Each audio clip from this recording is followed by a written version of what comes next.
You could be associated with one thing. How would you want to be remembered? I want to be remembered for courage for my faith. That would be the most important thing. The most important thing is my faith in my life. I have 30 seconds left to live. I'm dying from a gunshot wound. But what would you actually want to tell me if I have 30 seconds left to live? In 30 seconds, you're about to meet eternal judgment. And so you got 10 seconds left, you're dying from a gunshot wound. And there's only one way that you can get bailed out of that. And it's not all the good things you did or the moral scorecard. It's whether or not you have Jesus Christ as your Lord and Savior. And that's the only thing that's going to matter. 1 Corinthians 5 and 15. So that's all pretty amazing evidence, not just intra-biblical evidence, but extra-biblical evidence that Jesus Christ was a real person. He lived a perfect life. He was crucified, died, and rose on the third day, and he is Lord and God over all.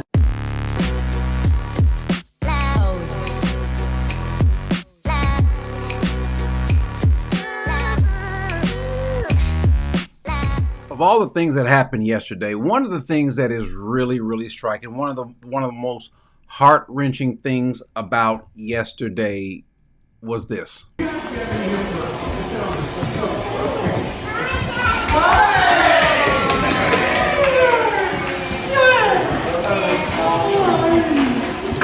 That man is never going to be able to have that happen again. More importantly, just as heartbreaking is that little girl and her brother. They're never going to be able to hug their father again. There's a lot of things that you can say. There's a lot of things maybe you should say. There's a lot of things, probably more things that you should not say.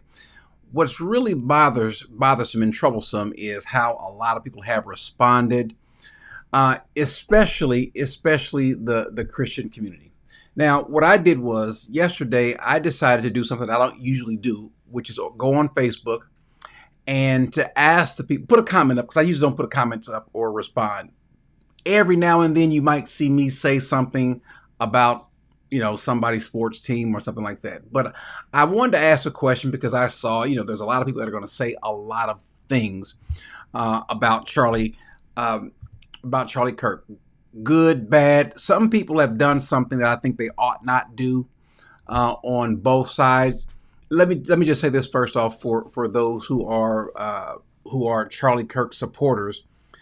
Be careful that you don't do this one thing also. To call him a martyr might be a bridge too far, might be a little bit too far. The reason why I say that is because he is not. Dying as a Christian doesn't make you a martyr. But if someone wants to argue that point, I don't have a problem with that. But it's if you go a little bit too far and make him out to be more than what he is. I understand that it's hurtful to see someone die, especially his wife and children were there. That part I didn't realize up front, but that his wife and children were actually there to see her husband and to see their father to be killed that way. That no one should have to see that. No one. But some people have gone on to take the tack that he died for a cause, for a movement, and so we're focusing on a person who died. Listen, ladies and gentlemen, there is somebody who died. Don't let that part escape you. The death of Charlie Kirk is not going to turn people to Christ. The death of someone else that you like or dislike is not going to turn someone to Christ. It's not going to save someone. I know a man who did die. Faith in him and him alone is how you're saved. Now, do I think that he is a respectful man? I do. There are some people, though, that do not like Charlie Kirk. Fine. There are some that do. Be careful that whichever side you're on, that you don't go too far overboard. If you like Charlie Kirk, if you love what he stood for, don't make him out to be the second coming. He was a man who, if you like what he was doing, you should be diligent about spreading the gospel and things like that as well. If you don't like what he's doing, well, then fine. Show us a better example. Do not, as the Bible says, repay evil with evil. Now, there are some people who did just that. And I'll play a little bit of clip of that because I want to just kind of start on that end. Charlie Kirk got shot and killed. How do you feel? Happy. Goodbye. Did you see that Charlie Kirk just got shot and killed? That's good. Girl, someone had to do it. And that's how I feel at this point in time. But I appreciate your honesty. I truly do. So you said someone had to do it. Yes. Try not to get all pulled up into that, but he was a misogynist. He was a disgusting person with disgusting beliefs. So if you had a magical wand, a magical button that you could press and keep him from being assassinated, would you press that? No. So there are some evil, wicked, and let's just also give some of these folks, you have to give some people the benefit of the doubt, because some people are just ignorant. Some people are just young and stupid. I'm not trying to be mean, but there are some people who just are stupid, who just are foolish, who are just idiotic, right? I mean, and truth be told, a lot of us have been there before. We've said some things in our 20s, in our 30s, heck, even in our 40s. We've said some things like, you know what? I should probably I shouldn't have said that. Because what's happened is the rhetoric has gone up so high that you call somebody something, and people who aren't educated or don't know how to think, they hear what you said and they take what you said and they run with it. It's easy to call somebody Hitler or a fascist or a misogynist or a racist or a homophobe, what have you, and then people who kind of lean a certain way might go along with that. It's also easy to say someone is demonic, someone, and you do the same thing on either side, left or right, liberal or conservative. You can have that either way. And what ends up happening is we have the ability as human beings to color other people's thoughts. You all have done it before. You've had it happen to you before. Let me give you an example before I press on. You have had a friend who maybe came, or someone came to work or went to school with you or was in a circle, and you said, hey, that girl Jill, Amy, Mary, Sue, she's mean. She's whatever you say she is, the person you're telling that is now going to look at that person that way. You have now colored the lens by which they are going to look at that person. Hey, that person, watch out for Bob, he's racist. Watch out for Clavis, he's a backstabber. We do that all the time. It's happened to us, and we have done so thinking that maybe we're trying to warn someone, or we're just being nasty ourselves. And so when it happens politically, when it happens on the news, when it happens on the radio, when it happens on YouTube or Twitter X Twix, when it happens on Twix or Facebook or what have you, you go with that, especially if it's someone that you listen to a lot. You listen to that person and they said this person's that, and so you know what? I follow this person, and so I'm smart for following that person. That person's smart, that's why I follow them. And if they say this person is XYZ, well, doggone it, they're XYZ. We do it all the time. And so sometimes you can't blame some of those people for not thinking, because someone told me once, how do you blame a fool for being a fool? It's really kind of hard to do so, right? He's a fool. What do fools do? Act like fools. But I wanted to ask this question, and here's someone who puts this up, and so I'll just use you kind of the springboard. Excellent segue, because I asked a question on Facebook. African Christian says he was a racist. So I asked a question on Facebook. Ladies and gentlemen, hey, I don't really comment that much on Facebook, but I want to know something.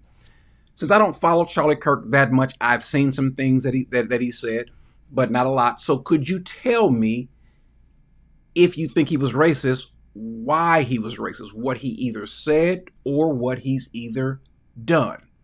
That's all I want to know. And so I received a lot of people that sent me different things, different quotes, or even some links, video links or YouTube links to go and check out. And so I went and checked those things out. Now, let me ask you guys a question, just a question. How many of you guys think that he was racist? Because I'm interested in knowing if you think he's racist. Also, if you think he's racist, do you think he's a Christian? Because I want to know, my question is going to be, if he's not a Christian, why is he not a Christian? If he was not a Christian, why is he not a Christian? Now, here's what's interesting, and it can happen. I just want to put this out for you guys, because you all can't see this, but I can see it. There have been some people already that have given the dislike. I don't know why anyone thus far have given me a thumbs down. It doesn't bother me. It's fine. And by the way, I am likely going to open it up and bring folks on who want to make their case. If you got something to say, I'm going to do what Charlie Kirk did. I'm going to make you earn it. If I take a stance, I want to see, do you have the ability, and we're going to talk about race, we're going to talk about Christianity. I want to see, do you want to come and then, as he would say, prove me wrong? That's what he was doing. By the way, did you notice how Charlie Kirk actually opened up the whole deal that he was doing yesterday? By doing what? Talking about the Bible. Now, I don't know that Charlie Kirk was faking in his view, in his take. I don't know that Charlie Kirk was what we would call a fake Christian. I have no idea. There's no way to know. By the words that he has said, by the profession that comes out of his mouth, it's exactly what you want everyone else to do if you want to be a Christian. You want to place your faith in what he's done. And he seemed to have affirmed all of the positive things, all the things that we say is necessary to be a believer. So if you don't think that he's a believer, that if you don't think that he died as a Christian, I would love for you to tell us why, so that we also would not fall into the same trap of thinking that we're Christian, but yet we're too racist, too homophobic, too transphobic, too what have you. Now, people sent me some clips, and I wanted to look at those clips. Some of the things had to deal with this statement that he made about empathy, this statement that he made about DEI and black women not being smart, and affirmative action, or what he said about Martin Luther King Jr., or what he said about someone like a George Floyd, what he said about guns. And we're going to look at those things. And so if you have an issue, if you have a statement to make, I'm probably going to give you a chance to come on and say something. I'm probably going to give you the chance to come on and say something, because let me just say this up front.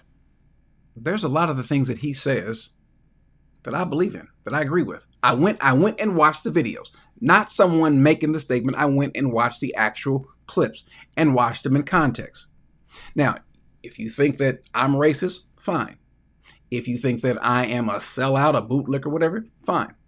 Now, I can return that and say something back to you, but that wouldn't do any good, because I want to then turn around and put my black experience against your black experience. Because I know 99.9% of people that are going to say someone is racist or this or that have never really had to encounter serious racism. I've asked a question before: how many of you have even met a Klans member? Rarely have any of you, even those that believe in that we have systematic racism, or rarely have any of you actually met a Klans member in their Klans outfit. Again, I did, with their cross burning. And I don't pay any, you know what I do to racist people? The same thing I do to devils. I don't really pay them a lot of attention. But I'll get to that in a second. So if I agree with what he's saying on some things, maybe not everything, then am I too also racist and also not a Christian? Fine. If you think so, I think you're foolish. If you think that I'm racist, let me just say this now: you have no discernment, no intellectual skills worth listening to. Let me say that up front. And I'm going to ask you to prove me wrong. I know what's required to be a Christian, because the Bible tells us what's required to be a Christian. If you think I'm wrong, you'll have the opportunity. That is, if you think you can, to, in a cordial fashion, state your case. But I want to cover some things that he said.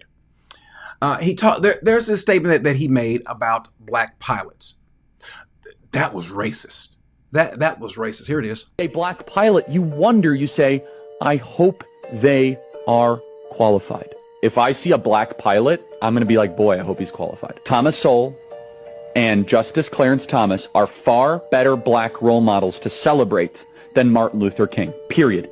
Now, the last part, I'll come back to the last part, but about the black pilots, this was at the time that people were, this whole issue of ramping up DEI, which is I want to hire people who look a certain way. I want to hire more blacks. I want to hire more women. I want to hire more people of the LGBTQ community. I want to hire more trans. Okay. In and of itself, that might be a good thing. It might be a bad thing. So let's hear him make his point, make his statements, and then we'll come back and deal with this on the other end. And I'll tell you what this has to do with us as believers. This does have something to do with us as believers. You really have to wonder. In fact, if we would have said 3 weeks ago, Blake, if we would have said that Joy Reid and Michelle Obama and Sheila Jackson Lee and Ketanji Brown Jackson were affirmative action picks, we would have been called the racist. But now they're coming out and they're saying it for us. They're coming out and they're saying, I'm only here because of affirmative action. Yeah, we know. You do not have the brain processing power to otherwise be taken really seriously. You had to go steal a white person's slot to go be taken somewhat seriously. Play cut 52. But I rise today as a clear recipient of affirmative action, particularly in higher education. I may have been admitted on affirmative action, both in terms of being a woman and a woman of color. but I can declare that I did not graduate on affirmative action. This is my personal story. I hear because of action affirmative. She can't even say that. Now, by the way, what was happening was you had these people who were coming out saying that I was hired because I was black, because I got this opportunity because, well, that doesn't instill confidence to say that I was hired. And you saw they were doing it on the floor of Congress, but you also saw other people in other prominent positions saying the same thing, that had it not been for affirmative action, I wouldn't be there. So what it connotes to people, or what it could, is that you won't be hired on the basis of merit.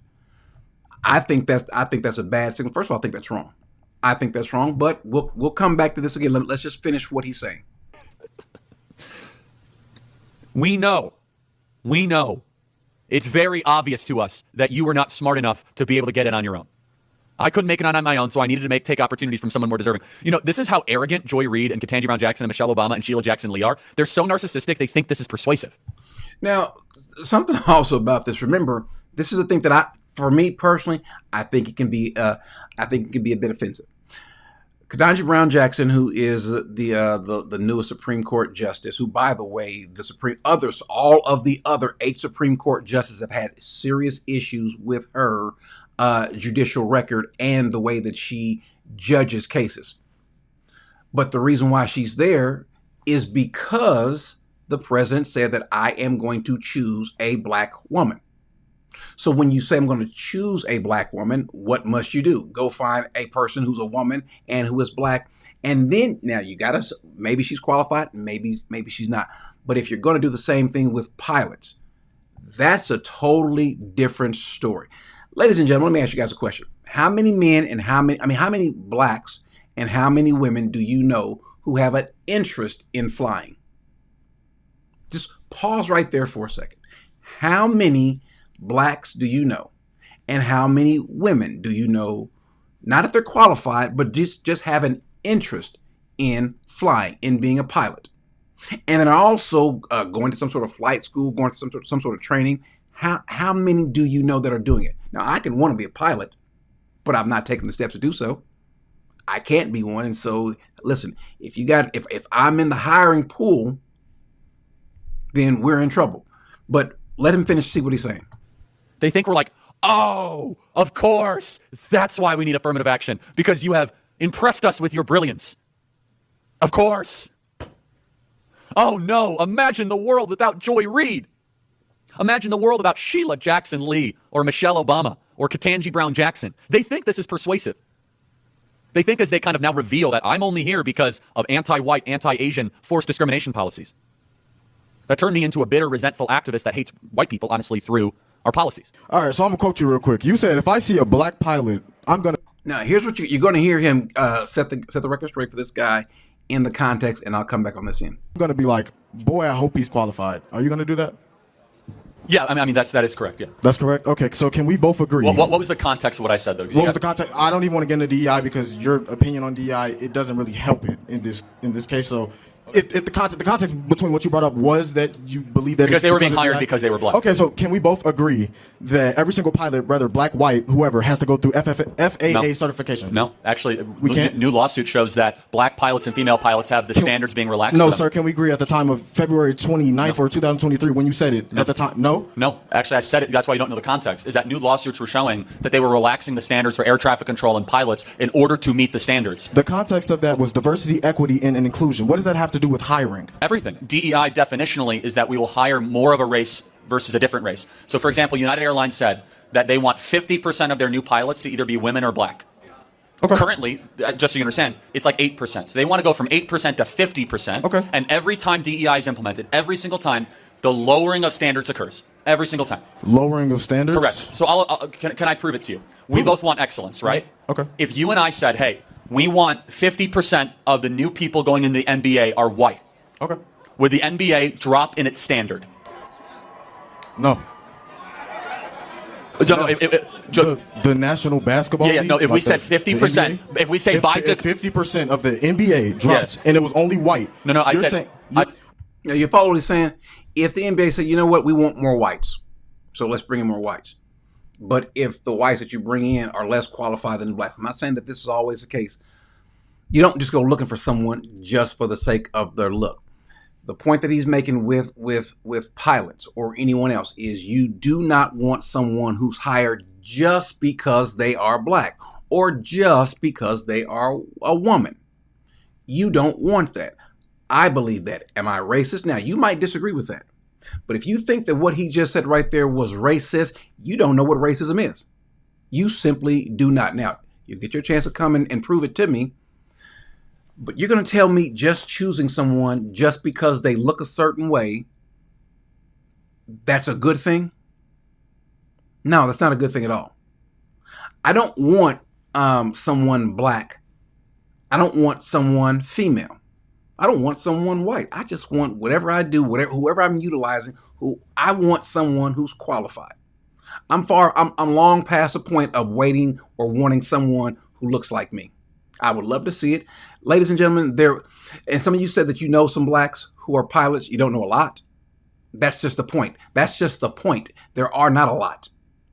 You don't know nearly the number of blacks or women as you do white men who are pilots. Now, for whatever reason that is, it's just a fact. And if you want to, if like United says, we want to increase, we want 50% of our new hires to be women. What if you don't have the qualified women to do? But you're going to take them anyway? The air traffic controllers did the exact, ladies and gentlemen, they did the exact same thing. You don't want unqualified people in a position just because of their race, whether they're black, white, Hispanic, male, or female. There was even they were even going after people who were dwarfs. They wanted more dwarfs in the air traffic controllers. And I'm not making this up. This is actually legitimately a thing. Why? If there aren't any that are qualified or there, why? Let's just get folks who can do the job. And let's promote excellence and achievement amongst all of our children, hold them accountable, hold standards. And you know what you're going to start seeing? You're going to start seeing more black pilots. You're going to start seeing more black neurosurgeons. You're going to start seeing more black astronomers and people working at NASA. You're going to see more black biologists. That's what you're going to do. When you hold certain standards in the communities, such as math and science, forcing our kids to read even though they want to. Because, ladies and gentlemen, let me tell you what intelligence is. Intelligence is not knowing a set of facts. Anyone can do that. Intelligence is able to interpret those set of facts and to use those. That's what IQ measures, your ability to learn and to utilize things and formulate opinions or options in a certain situation. And you get that by reading. You get that by being put in certain situations. So no, I don't want a black pilot. And I don't want a female pilot. I just want a pilot that knows how to fly the plane. That's what I really want. So no, what he said was not racist. You can disagree. And ladies and gentlemen, because you disagree, don't be the childish person to say that I disagree on that point and he used the example that affects black folks, so therefore he's racist. Because some of you aren't old enough to remember where black folks had that same view. There's always been black folks who were not for affirmative action. There's always been some blacks who have been for affirmative action, and there have been some who are not. It doesn't make one or the other racist or not. It's just we disagree on how to fix the problem, how to solve the problem. Now, I know how to fix the problem. You know how to fix the problem.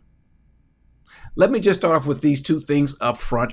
And if anyone disagrees, fine, you're wrong for this. The first reason how we fix the problem in the black community, it's easy. The same way that you fix the problem in the Hispanic community. The same way you fix the problem in the LGBTQAIWG plus community. The same way you fix the problem in the white community. The way that you fix the level of crime, education, drugs, all these things is by attending church regularly. Who attends church regularly? Christians. Here, the stats are clear. Those that attend church regularly, I don't mean once every few months or what have you, I mean regularly, more than twice a month. The divorce rate is significantly lower than everybody else. The depression and suicide rate is significantly lower. What else? the drug use rate is lower, the crime rate is lower. All the negative social factors are negatived the more the father's there. I mean, the more you go to church. Why? Because the other thing, if there's less divorces, what does that mean? That means there's more men there at home. The father's there. When the father's at home, because this is number 2, but number 2 correlates with number 1. If the father's at home, by the way, even if the father's not even a good father, the stats don't even bear in if the father's a good father, just that he's home. If the father is there, then what happens? We've got a better society, white, black, Hispanic, or whomever. We don't like that, though. We have a problem with this. I want to play this clip. Tell me, is this a racist statement that Charlie's making? What percentage of blacks have a father around when they're raised? I'm not sure. 20%. So 80% of blacks do not have a stable father around. It is the most predictable way to end up in prison, end up as a or a criminal. And it's why not do a you think that's racism a problem? It's not a white supremacy problem. It's a fact that black fathers impregnate women and they don't stay around with the women that they have impregnated. Charlie Kirk, do you think that that happens more in the black community compared to others? It's threefold. Number 1, we subsidize single motherhood. Number 2, it's culture. It's accepted in the black community. And it shouldn't be. Culture. Okay. Don't take my word for it. Read Thomas Sowell's own book on how black culture allows single motherhood to continue into a nanny state type practice. 75% of black youth are raised without a father in the home. 75%. Is that a bigger problem or not a bigger problem than whiteness, white privilege, or white supremacy? How they can should you all blame? be addressed and they're all related. Okay, how is a white person to blame? Wouldn't it be more like smart to be like, hey, that this is not about systemic racism. Like, stop impregnating your women and abandoning them? Yeah. So was that racist? No, that was facts. Anyone that disagrees with that, you are foolish. Not a fool. You are foolish to think otherwise. No white person ever made, especially in the last, as long as you've been alive, no white person ever made you go and get a person pregnant and then abandon her, leave her. And as a matter of fact, repeat the same cycle with another woman. You're going to tell me that's a problem? Was that racist, what he says? If you say that's racist, you are part of the problem. You might be racist. Someone says, yes, he's racist. Okay, Marsh, you're going to have to tell me that he's racist. Show me how. Specifically, what did he say that's racist? College dropout, amen. Which is one of the video clips that I saw where he says that he believes that in many cases, not all, but in some cases, college is a scam. And for some it is. You go in and get a literary degree. You don't know what you're going to do when you get out, but you have a degree in 15th century Spanish literature. Why is that your major? Well, I just want to do something. Melville says, yes, he's a racist, and no, he is not a Christian. Why? Melville, do us a favor. Help us out. You tell us why he's not a Christian. Tell us why. Tell us why. Matter of fact, not only tell us why he's not, tell us why you are. I just want to know, because I'm pretty sure your profession of faith is the reason why yours, but his profession is not. But he's got a different political bent. I think that's what we're going to follow. See, it's amazing how, and this happens on both sides of the aisle, because someone is of a different or particular political bent, they're not a Christian. Stop. You know what? And I'm trying to avoid using inflammatory language here, but don't be so dumb to say something. Don't be so arrogant and also so unbiblical to make that statement. You are not saved by the political persuasion that you have or don't have. You are saved by the profession of faith that you have. Now, can you be saved and have some issues culturally? Sure. Again, you can be saved and stupid. You can be saved and still maturing and growing. Someone says, can someone be a Christian and racist, meaning that you prefer another race over yours? Well, go ask Peter. Or go read the book of Philemon. Who in that book is Paul addressing that's not a Christian? But this man has a slave of a different race. Can you be? Sure you can be. Sure you can be. Sure you can be. Now, am I saying that, is that an excuse? No, it's not. No, it's not. But some of you very same people are racist yourselves. Some of you black folks don't like white folks at all. Some of you black folks don't like Hispanic folks. Some of you black folks don't like some of you black folks don't like Africans, and vice versa. That's always been the case. That's why the Lord has the Holy Spirit come out the way he does in people in Acts, so that everyone can see, not just the Jews, not just the Samaritans, but also the Gentiles. Everyone who places their faith in Christ receives the Holy Spirit. And over time, you grow. So can you be a racist and a Christian? I don't know. Can you be lustful? Can you lust after people and be a Christian? Can you lie and be a Christian? I don't know. Can you? Can you hate somebody or fight somebody? When I say hate, I mean want to hurt them and be a Christian. Some of you folks are showing your hatred right now. Can you be jealous or proud? Show that from time to time and be a Christian? Yeah, how about you start looking at yourself and your issues? You might call it idiosyncrasy, but God calls it a sin. How about that? But again, I'm still waiting, and I will give you the chance. Just give me a moment, but I'll give you the chance. We'll be here for a minute. I'll give you the chance to come on and tell me he's a racist or I'm a racist, because some of the things that he holds to, I do too. And again, I'm still willing to put up my background with yours, my black life with your black life. That's what I want to see.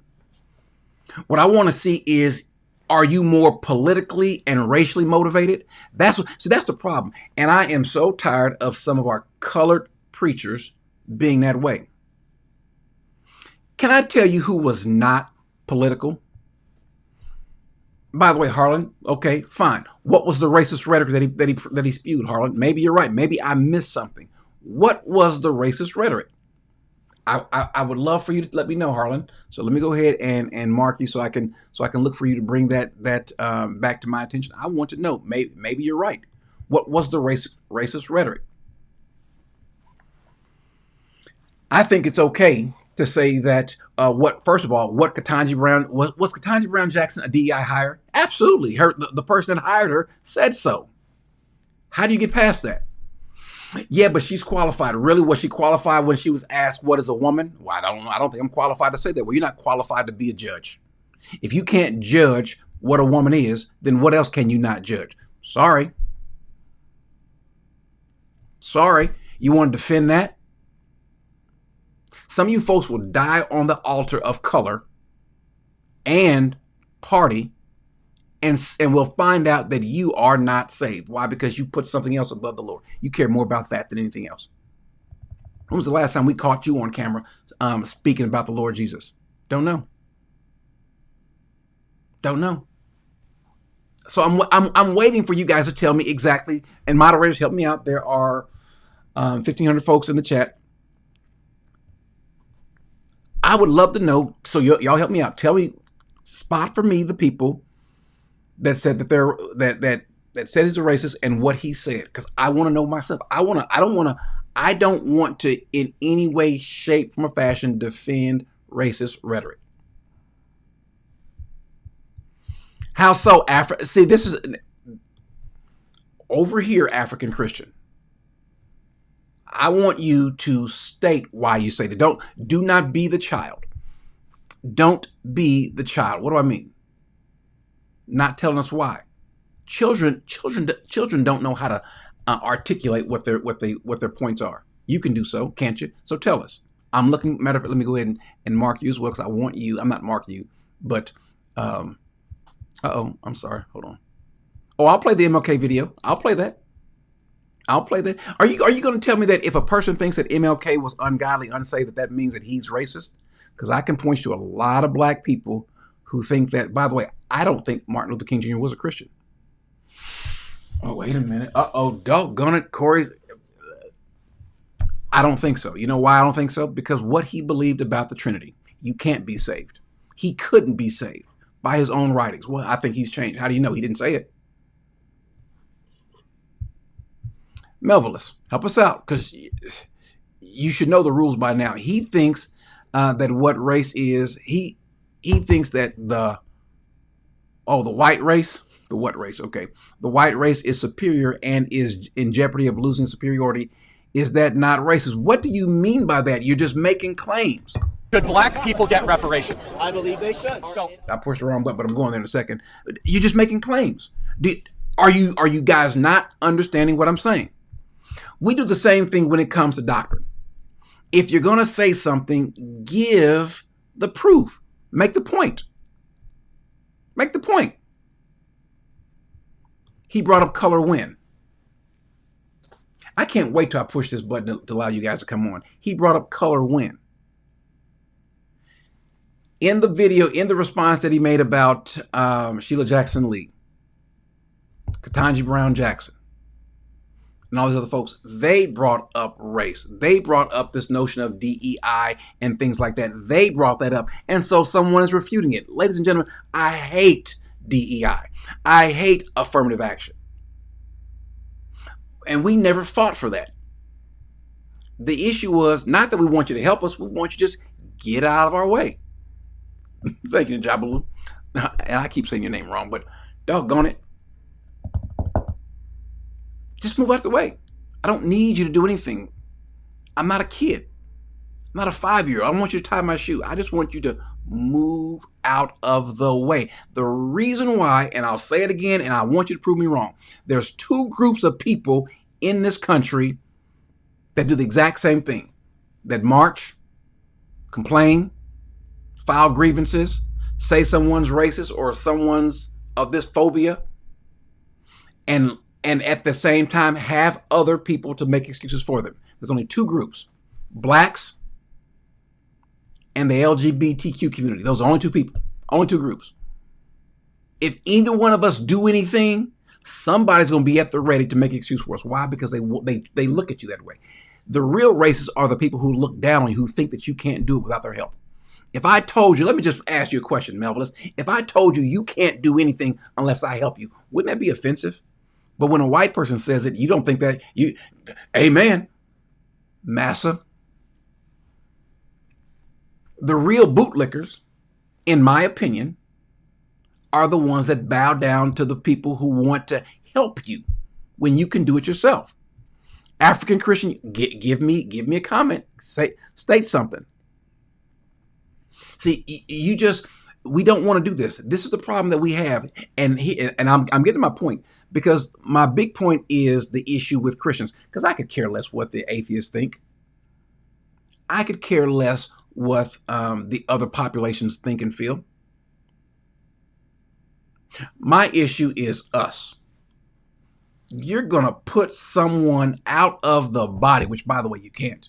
You're going to put someone out of the body because you think that what they held to was racist, when thousands of other blacks in the past have felt the same way, and they're not racist. In the civil rights movement, you had a bunch of blacks who feel or espousing the same thing. Let me give you an example. Do you all remember? And I wanted to play this episode, but for the sake of time, I didn't. Do you all remember when? Hey, my buddy James, what's going on, bro? Do you all remember? There's an episode of Sanford and Son where Fred was going to the doctor. I can't remember if it was a doctor or a dentist. Do y'all remember that? And what was Fred saying? I don't want no black doctor. I want a white doctor. I want a white doctor. Tamara, are you calling me sellout? I'm not sure. And you have the right. Moderators, do not push anyone out if they call me a sellout. If they call me an Uncle Tom or bootlicker. I want to give them the opportunity to show so. I want to see how much they love their black community. It was a dentist? Okay. Now, it was foolish, but you wouldn't have called Fred racist. Just call it foolish, right? The reason why is because at that point in time, what was happening in the 70s and early 80s, are we hiring people just because they're a certain color? No, we want someone that's qualified, that's gone to school. That's all. I'm not justifying that point, but my point is, this has been a discussion and an issue for a long time. And blacks have been on both sides of the aisle in this discussion. So too have whites. And because you think something differently about the other person on this issue does not make you a racist knucklehead. It just means you view it differently.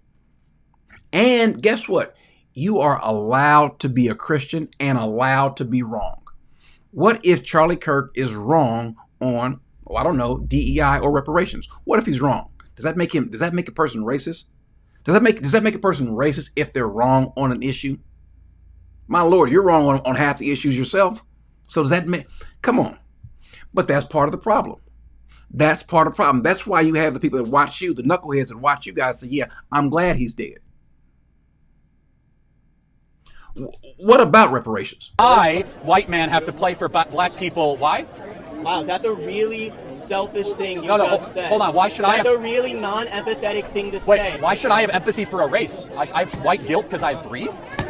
Why should the white students here have to work harder to pay for black kids? What is that all about? Not every black person has lineage connected to slaves, That's and true. every white person doesn't have lineage connected to slaves. Yes, that's right. So since every black person doesn't have a lineage connected to slaves, why should we generalize and say reparations for black people? Because there are people that are in a worse place. So over 150 years, they didn't have any ability to make better decisions, to save money, and to invest. How about you take responsibility for your own actions instead of blaming the white man? I agree. Corey, you're racist. Because you stole the land. Okay, again, make sure when I put the link out that you come on board and tell me who the white man stole the land from. You're not gonna like the actual answer. Who stole the land? Who stole what land? Stole the land from who?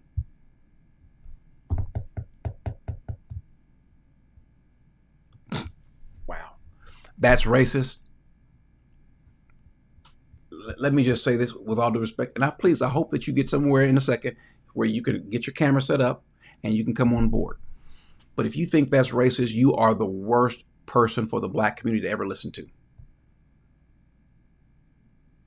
Do you know who makes us look bad? And again, we're going to Bible in a little bit, but do you know who makes us look bad? And I don't care if you're upset. I don't care what YouTuber or what commentator, whoever has a problem with me, you have the ability to come talk to me. When blacks from Africa or blacks from the Caribbean come to America, and in one generation, really less than one generation, succeed, outperform blacks who have been here forever and are already part of the government system, outperform us, outdo us, that makes us look bad. Why does the African from Nigeria or some other part of Africa or from the Caribbean come here and do better than us? Grades, not committing crime. Why is that? They come here because they come here with a focus. No excuses. Now anybody can come here with excuses. Black, white, or Hispanic. You got blacks from Haiti that come here and do so. Now, you got some good Haitians. I'm not condemning an entire group of people. But you got Hispanics that come here and do the same thing. You got folks from the Middle East that come here and do the same thing. Yeah. And please, but we have this impoverished mindset that has held us back. Really, go to Appalachia. You can find the most impoverished white communities, and you'll still find that after a while, they will still outperform us. Why? At some point in time, Mr. Black Man, you'll get some pride and stop settling for the bottom. You don't have to be at the bottom. Amen, brother. You can become a doctor. Getting my grandson who's 5, a little flight simulator. Because you know what? I want to see if he has the interest of being a pilot. At 5, he can already read. The 3-year-old grandson, he can read. I want my grandsons to do well. I want them to excel. No, I don't have a problem with you being a nurse. But why often we only go for or towards being a nurse when we could actually be the doctor? And if you got some sort of other reason why you don't want to be the doctor, fine. Fine. Why do we want to go but this far? And that's that. I got a problem with some of you colored folk who have an issue with us trying to achieve or thinking we need someone else to help us achieve. I got a problem with you. Because you're all opinions and no actions. You can't do anything without that man or that man's blessings. Yep, Tamara keeps calling me a sellout. That's fine. That's all you have to. Is that all you have to contribute to society? Name calling. All right, sister, that's fine. Typically, the people that do the name calling are the people that are waiting for their names to be called at the welfare line. Typically, the folks that do the name calling are waiting for someone else to call their name to have them help them. I'm not bothered by you calling me names at all.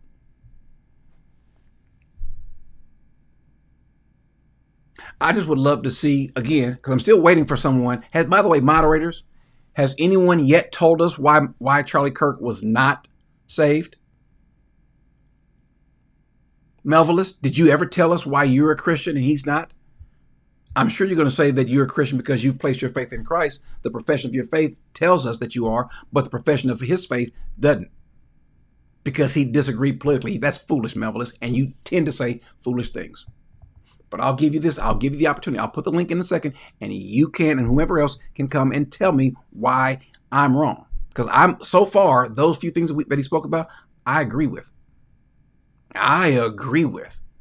He's going to say something that I said last week. He's going to say something that I said last week. I reiterated a little bit yesterday. Yeah, there's this notion that Charlie Kirk said that we shouldn't offer any empathy because Charlie Kirk doesn't. He doesn't like empathy. Have you all heard that? Okay, Melvillus, you have never decided to come on here.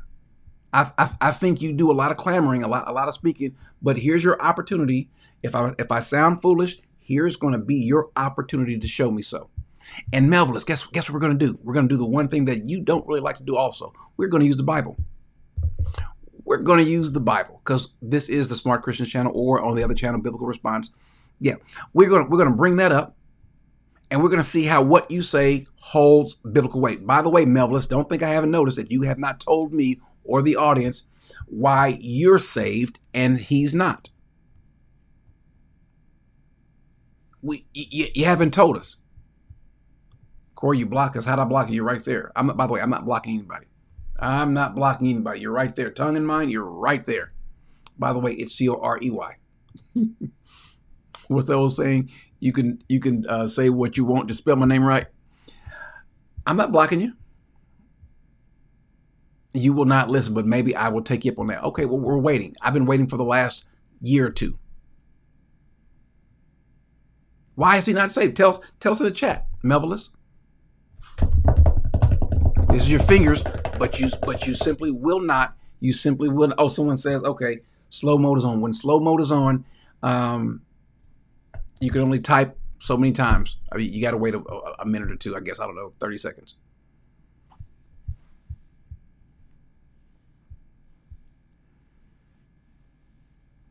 Yeah, people do. People wonder. Someone said that Corey has. I bet he's got a white wife. Let's see what over that ear right there. Oh, right there. You can see me and my black wife. And you can. I put up before my black children and my grandchildren. But what if I did have a white wife? I got a savior with red blood. So let's see what he says about this. People have said. I heard. What's the lady who got destroyed? I mean, utterly destroyed on Jubilee, the black lady with the 20 conservatives. Is Amanda Seals. Is that Amanda Seals? That's right, yeah. And so she and other folks said, I'm not giving him any sort of empathy. He didn't want empathy, so I won't give him any empathy. Have y'all heard that? Have you heard that people say that Charlie Kirk is against empathy and doesn't want to give empathy? Have you all heard that? I'm going to play the clip. And then when you hear the clip, you tell me if Charlie Kirk is against empathy. If Charlie Kirk says he's against empathy. Let's play the clip.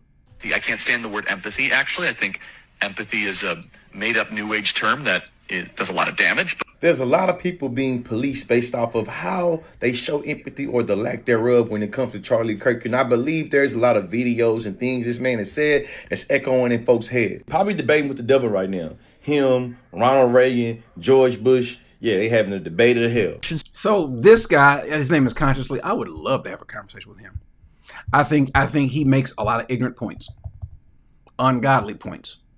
His support of abortion, his support of the homosexual community. Yeah, I would love to, but I'm not after it though. But he says that he's probably having a debate right now in hell with the devil, Ronald Reagan, and so forth. Oh, really? Okay. Well, I would love to hear your profession of faith, young fella. But he says he is making this point that Charlie Kirk was against empathy. You all have probably heard that. Let's hear what Charlie Kirk actually said about empathy in the context. Strategy is not to do what Bill Clinton used to do, where he would say, I feel your pain.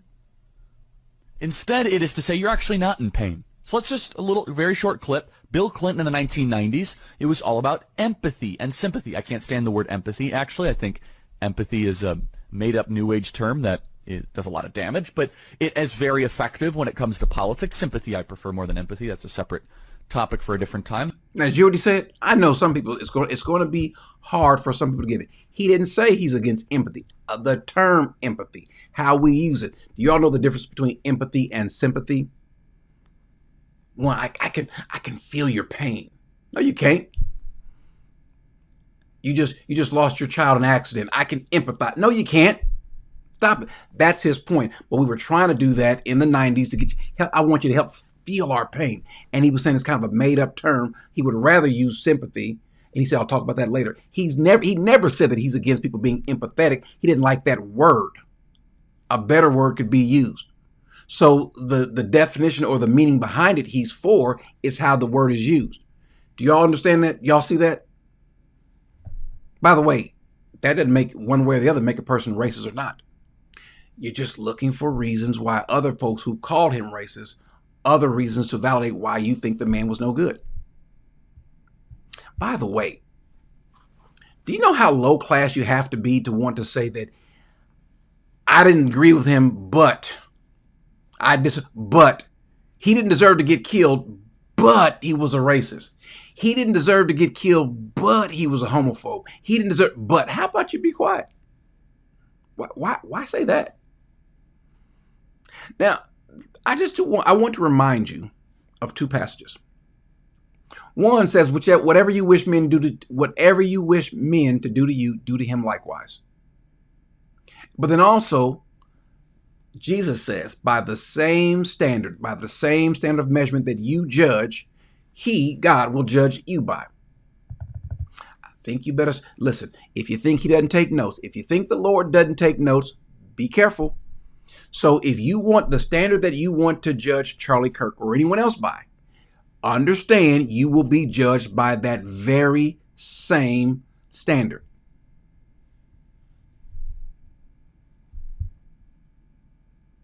By that very same standard.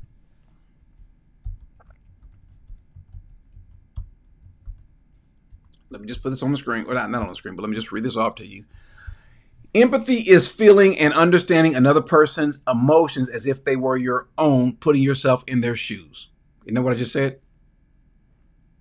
Sympathy means I've been there before. I know it. I haven't said anything wrong. Someone said, do you know what empathy is? If you're speaking about me, I know what it is. This woman just had a miscarriage. I can empathize with you. No, I can't. Now, I have lost a child, but there's difference. It's a difference between a man whose wife had a miscarriage versus the woman who was carrying the child who had the miscarriage. I'm sorry, but stop trying to act like and tell folks I feel. Let me just say this. Pause for a second. Time out. Ladies and gentlemen, do your Christian friends a favor. Stop trying to act like you know what a person feels like. Sometimes we do damage to people when something harmful happens, something tragic happens, and you act like you're there with them. Like, no. Sometimes let me just say this, one of the best things that you can do when it comes to grief counseling, the one thing that we don't know how to do, just shut up. When someone is grieving and has a loss, you know what I do? No, I don't say anything. Listen, I'm here for you. Whatever you need, just let me know. If you want me to just sit in your presence while you cry, what have you, fine. I used to think that it was my job to fix it, to help them. No, just let them. Sometimes folks just want to grieve and cry and mourn. In the Bible, we gave people time to mourn something. No one is coming. You don't need someone to come tell you, hey, listen, I understand you lost your child, but let's go for a walk. No, just let the person grieve. Melvin, it's almost as though you don't pay attention. I'm convinced of that. Again, what makes him more of a follower of Christ than me? Did I say that? What did I say? What makes him a better follower of Christ? Ladies and gentlemen, let's pause for a second. Let's just pause for a second. And I want to pull, because this is a foolishness. This is where we are. Put you guys on the screen. What did I ask Melvillus? Did I ask who was a better Christian, Charlie Kirk or Melvillus? Melvillus or Charlie Kirk? I never said that. You have to go now. Pay attention. I never said he was a better Christian at all. I said, now I'll move slow. I asked you, what makes you a Christian and him not a Christian? Why is his profession of faith not the same as your profession of faith? I never said who's a better Christian. That's a silly statement. But this is why people end up like you, Melvillus, because you don't pay attention. I literally said that in English, not in Greek, not in Hebrew, but in English. I asked you, and I'll ask you again, because I know you know what I'm talking about. I asked you. Now, this is what I'm talking about. Melvillus, God bless you, brother. I love you. Listen, Melvillus, I think you're a Christian. The best thing I can say is I think you're a Christian. I don't know you enough to bet my life on it. I've never really heard, interestingly enough, Melvillus, I've never really heard your profession of faith. As often as you've been here in this channel, I've never heard your profession of faith. I've only heard you disagree. Now, ask the chat. Chat, have you ever heard Melvillus the few times he's been here? Have you ever? Now, anybody can be saved and... You can be saved and stupid. Tweet that. You can be saved and stupid. So that could be me. That can be you, Melvillus. That can be Charlie Kirk. Your salvation is not dependent upon how much of societal issues you know. Now, I ask you again. Because you said the man ain't saved. And I said, why is he not saved? That's what I asked you. What makes the man not saved? Because he differs with you politically? It's a moronic statement.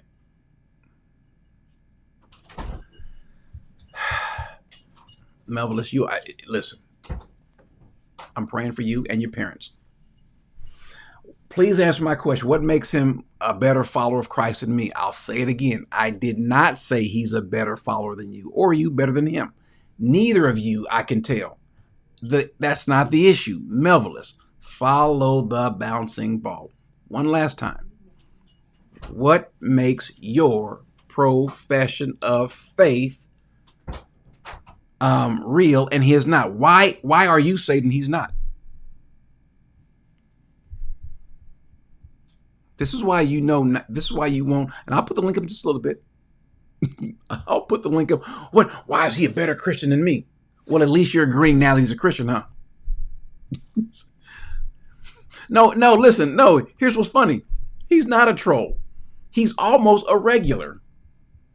He's like Uncle Ernie. We just put Uncle Ernie on the side and just love you to death. But you need to earn what you say. And on this, I have a heart issue with this. I'm committed to this. Why? Because I love the Lord and I love black folk. I love colored folk. I love white folks too. Listen, I love me some white folks. I love me some Hispanic folks, some Asian people. I love you. I really do. And I'm gonna tell you what I think to your face or otherwise.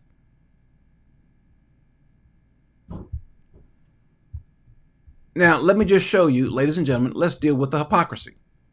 Harlan says he can't because he's a man, not the Lord. You mean tell me Melvillus can't tell me why Charlie is a Christian, but you and Melvillus can both tell us that he's not a Christian?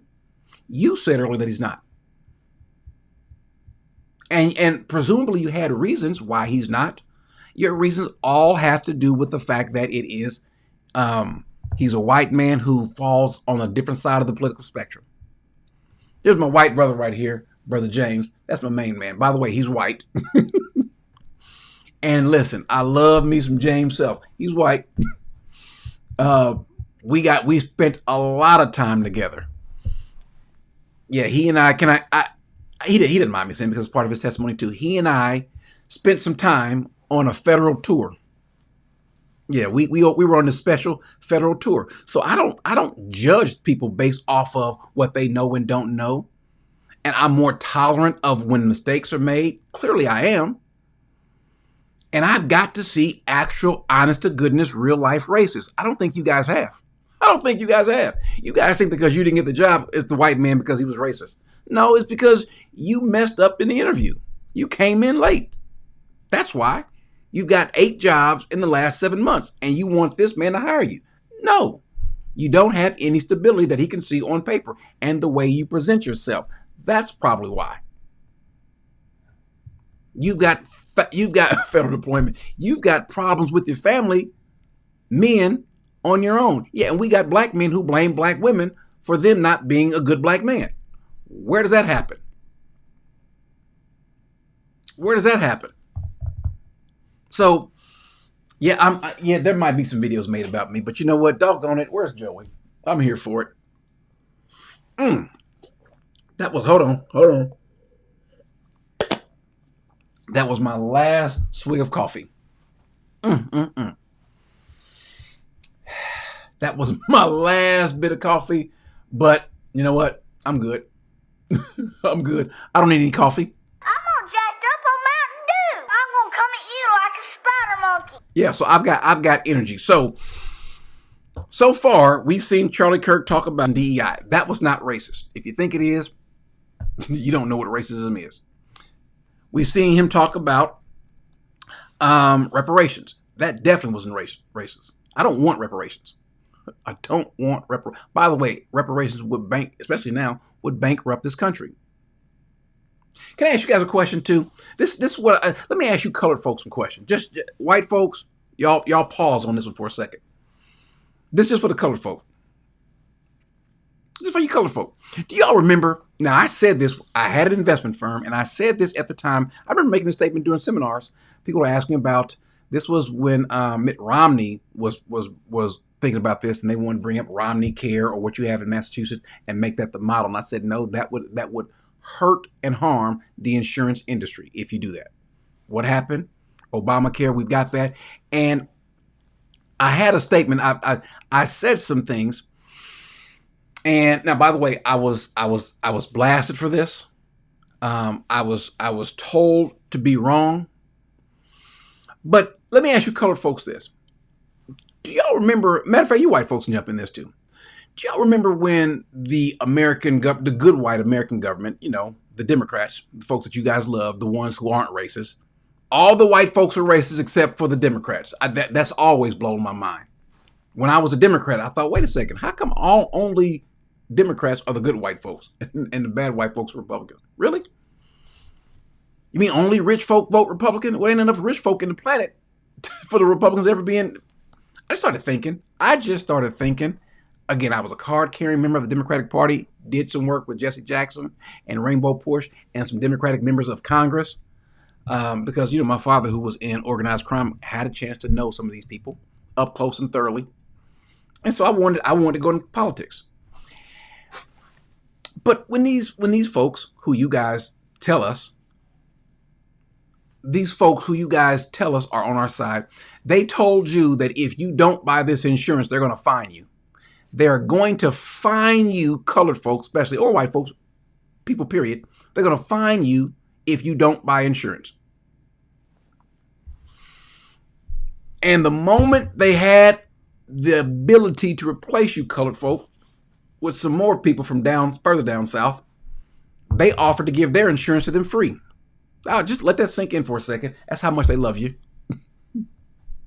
That's how much they love you.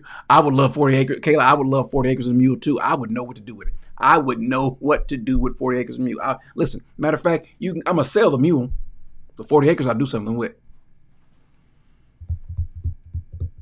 But I want you, Mark Johnson says MacArthur was political. Listen, be careful about what we call political versus what's biblical. Some things are biblical, not political. The alphabet community issues, those are biblical, not political. They just happen to be discussed in political spaces. The trans issues, that's biblical, not political. It just happens to be discussed in political spaces. Abortion, that's biblical, but it just happens to be discussed in political spaces. Jesus didn't come and advocate not one policy change, not one. Is it right to pay taxes? What was Jesus' response? Render it unto Caesar what is his, and then give me what's mine. Paraphrasing. That's the Corey Minor version. Give me what's mine, but you don't want to do so. You want to take your church gathering, turn it into a political meeting, and then let's take that to Washington, D.C.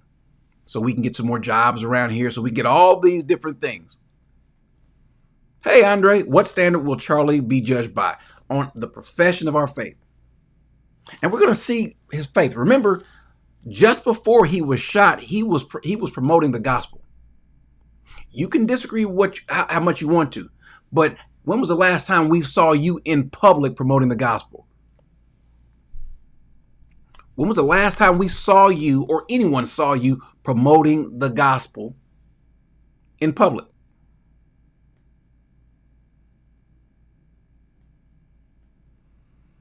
So, yeah. I would love to know. Well, but he was talking about gang violence and trans violence and so forth. Now, I don't know. I heard somewhere, I don't know if it's the case, but that they think the manifesto that the guy they may have found or whatever, I'm not sure, because I think that's probably false, but might be trans. But anyway, that was a conversation that he was bringing up when he got shot. And they say it's applicable because he says that it's worthy for people. It's a good thing for folks to die for guns. It's us having guns. People dying is worth it. Now, let's pause for a second. People dying, if a certain number of folks die, is it still worth us having guns? Stop calling. Hold on, sister. Hold on, let me help you out, sweetie.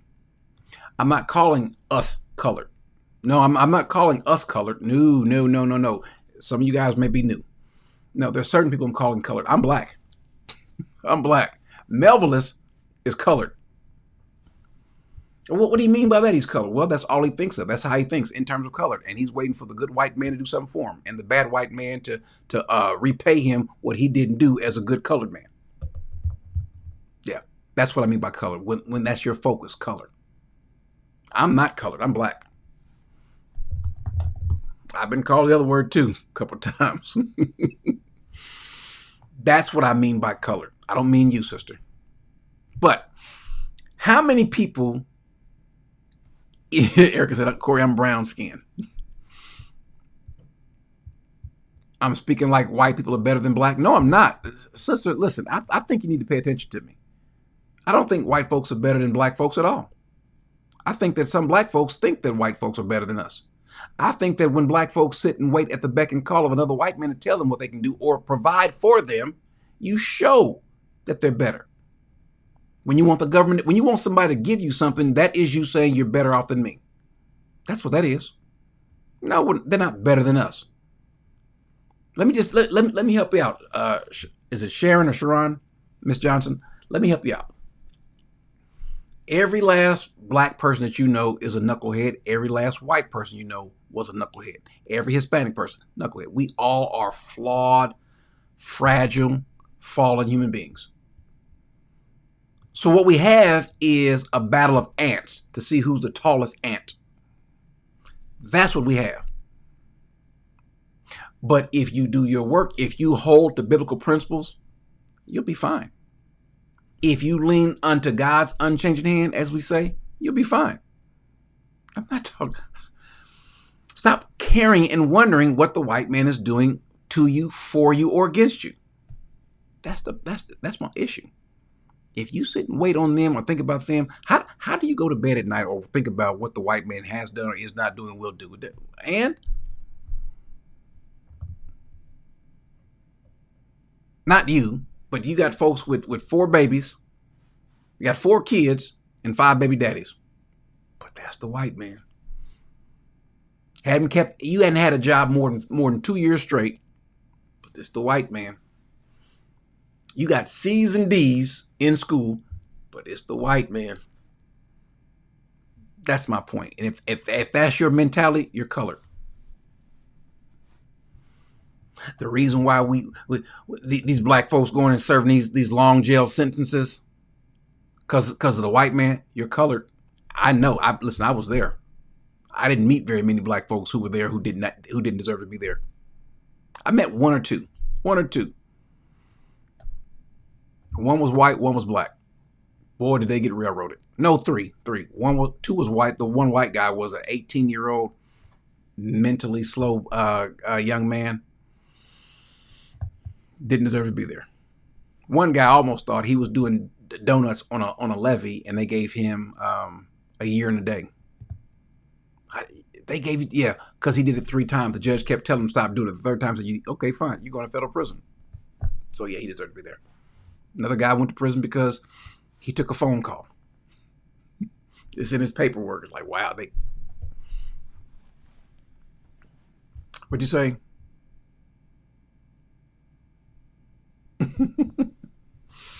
There are going to be some folks who are going to have some issues with me, and they are more than welcome. But here's the question. How many people dying is it still worth having guns for? See, people are saying Charlie Kirk, he thinks that it's that's a sacrifice worth having. People dying for guns, and then doggone, he died by the gun. That's not it. That was not his point. Let's hear his point. We must be honest with the population. Having an armed citizenry comes with a price, and that is part of liberty. Wow. Driving comes with a price. 50,000 people die on the road every year. Wow. That's a price. You get rid of driving, you'd have 50,000 less auto fatalities. But we have decided that the benefit of driving, speed, accessibility, mobility, having products, services, is worth the cost of 50,000 people dying on the road. Wow. So we need to be very clear that you're not going to get gun deaths to zero. It will not happen. Right. You can significantly reduce them through having more fathers in the home, by having more armed guards in front of schools. We should have an honest and clear reductionist view of gun violence, but we should not have a utopian one. You will never live in a society when you have an armed citizenry and you won't have a single gun death. That is nonsense. It's drivel. But I think it's worth it. I think it's worth to have a cost of, unfortunately, some gun deaths every single year, so that we can have the Second Amendment to protect our other God-given rights. That is a... Did you hear that? He said, I think, unfortunately, here's his point. I'll tell you in a second, Jonathan. Just hold on. I'll put the link up in a second. His point is, should we give up all of our guns, so there won't be 1 death or 2 deaths or 5 deaths? I'm running. What am I running from? Roy, when I put the link up, make sure you hear Roy. How many gun deaths are too many deaths to where we need to get rid of guns? His point was, how many car accidental deaths, how many deaths in cars are we saying is too many deaths by vehicles that we're so now willing to get rid of our cars? You all do realize far more people die by vehicular deaths than by guns. It's not even close. How many people need to die on the road before we say, you know what, let's get rid of cars. Let's go back to horses and buggies. As a matter of fact, you guys know that there's a risk that you take on this highway. You have seen people drive crazy. And every day, turn on the news, someone was in a bad accident. And you haven't stopped driving yet. You know that you can people take drugs. I mean medical drugs. You can take a drug, legal drugs, and there's a chance there can be a side effect, something happen, and you still do it. How many deaths in surgery are too many before we say no more surgeries? That was his point. That was his point. His point is that there are going to be people who are going to die with guns, but is that cost worth, should we give up all of our guns to save a certain number of people? Because if you give up the guns, well then guess what? You can be like Venezuela. What happened with Venezuela? They took their guns, and then you see what happened afterwards? High taxes and confiscation of land and things like that. That's when the dictator was able to come in. That's why we won't give up our guns. Oh, by the way, having guns isn't necessarily the problem. It's a prudent deal. It is rational. Nobody talks like this. They live in a complete alternate universe. So how do you reduce? Very simple. People say, oh, Charlie, how do you stop school shootings? I don't know. How did we stop shootings at baseball games? Because we have armed guards outside of baseball games. That's why. How do we stop all the shootings at airports? We have armed guards outside of airports. How do we stop all the shootings at banks? We have armed guards outside of banks. How do we stop all the shootings at gun shows? Notice there's not a lot of mass shootings at gun shows. There's all these guns. Yeah, it's not the guns. People can use those as a tool, but again, I know folks get upset with the gun issue, and let's just say you disagree with Charlie Kirk. Let's say you think Charlie Kirk is wrong about guns. Does that make him racist? Is he racist because of his view on guns? No, I feel the same way. Is he racist because of his view on affirmative action? I feel the exact same way, and thousands of blacks do the same as well. Is he racist because of this notion of DEI, diversity, equity, inclusion? Is he wrong? No. Or he might be, who knows? But if he's wrong, does that make him racist? No. No. We saw what he meant by empathy. He wasn't wrong on that, but even if he were, does that make him racist? No. I haven't. So, and by the way, moderators, can y'all tell me, have we seen someone tell us why he's racist yet? Have we seen has someone told us why he's racist yet? Not that he's wrong. He could be wrong. But being wrong does not nullify you being a Christian. That would mean none of you guys, including myself, would ever be Christian. None of us could be saved if it's dependent upon how right or how wrong we are. What does it take to be a believer? That you hold to this confession that you are so low that you needed someone to pay the debt that you owed, but you couldn't pay it, and that Christ did it with his blood. And by you placing your faith in that, you're saved. Here's the question. Did Charlie Kirk believe that? Now, I'm not really here to battle and fight out the issue as to whether Charlie Kirk was a Christian or not. That's not the issue. The issue is how Christians respond when someone who looks like a Christian. Can you imagine being a Christian and then a bunch of Christians saying you're not a Christian when you die? I'll bring you on, Wendy. I'll put the link up. He ain't a Christian because he voted for Trump. It's a stupid statement. He ain't a Christian because he voted for Biden. Also a stupid statement. He ain't a Christian because he felt this way about guns. Equally stupid statement. And by the way, thank God Christians are allowed to make stupid statements. But did you hear this man professing Christianity over and over again? Why is that exactly? Oh, Jesus saved my life. I'm a sinner, gave my life to Christ, most important decision I ever made. So you believe the Bible is real? Yes, I believe the Bible is true and real. Yeah. Why is that? Well, I could give you the technical answer. There's never been an archaeological discovery that has contradicted the truth of the Bible. And then, of course, the wisdom. There's not a truth of the Bible that if you apply to your life does not improve dramatically. And then finally, we have the most accurate and transparent, historically robust account that one can have of the most important figure ever to live in the history of the world, Jesus of Nazareth. And the resurrection is the pinpoint of my belief that Jesus did rise from the grave so that we may live. What makes Christian mythology real? So that's not mythology, but that is theology. If Genesis 1:1 and the resurrection is true, anything in the Bible is possible. You're looking at the greatest miracle. The greatest miracle is creation. And then the fact that Jesus rose from the dead. And I say, how do you know that Jesus rose from the dead? Well, show me another historical piece of a story where so many people willingly died a brutal death for a lie. Every single person around him had everything to lose, and yet they went to the absolute death, from Paul to Peter to the half-brother of James, saying that Jesus is Lord, Jesus rose from the dead. Not to mention, if you were going to fake a story, you would not use female witnesses in the ancient world. In the scriptures, it said that the women were the first one to see Jesus Christ. If you're trying to fake a story, you would never do that. Not to mention the 500 people that saw Jesus after he rose from the dead, and then the later church that lived under persecution, under the belief that Jesus Christ was the Son of God. So, sounds pretty Christian-like. He could be making it up, though. He could be lying. Again, there's one author, many transcribers, but that actually proves the point of the Bible. Because if there was only one person that wrote it, then it might have been just kind of one person's opinion. Instead, you have Solomon, who wrote Proverbs and Ecclesiastes, King David, who wrote Psalms, and then you have Matthew, Mark, Luke, and John, and then you have Paul, who wrote 1st and 2nd Corinthians, Romans, and 1st and 2nd Timothy, Titus, and Jude. It's not the author. Certain people wrote the Bible. They transcribed it, for sure. From what?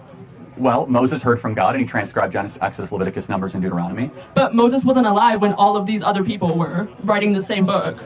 Okay, right. So what you're talking about is, again, there's one author, many transcribers, but that actually proves the point. Here he is. He's out there. By the way, if you ever watch, I just started watching because I wanted to know more about him. I just started watching more and more about Charlie Kirk. Do you know what I kept running into? A lot of times, I don't know what the percentage was. Half the time, I don't know.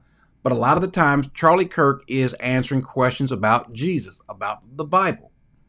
Also political issues or things that he would take what looked like his biblical view and cast that onto the political stage.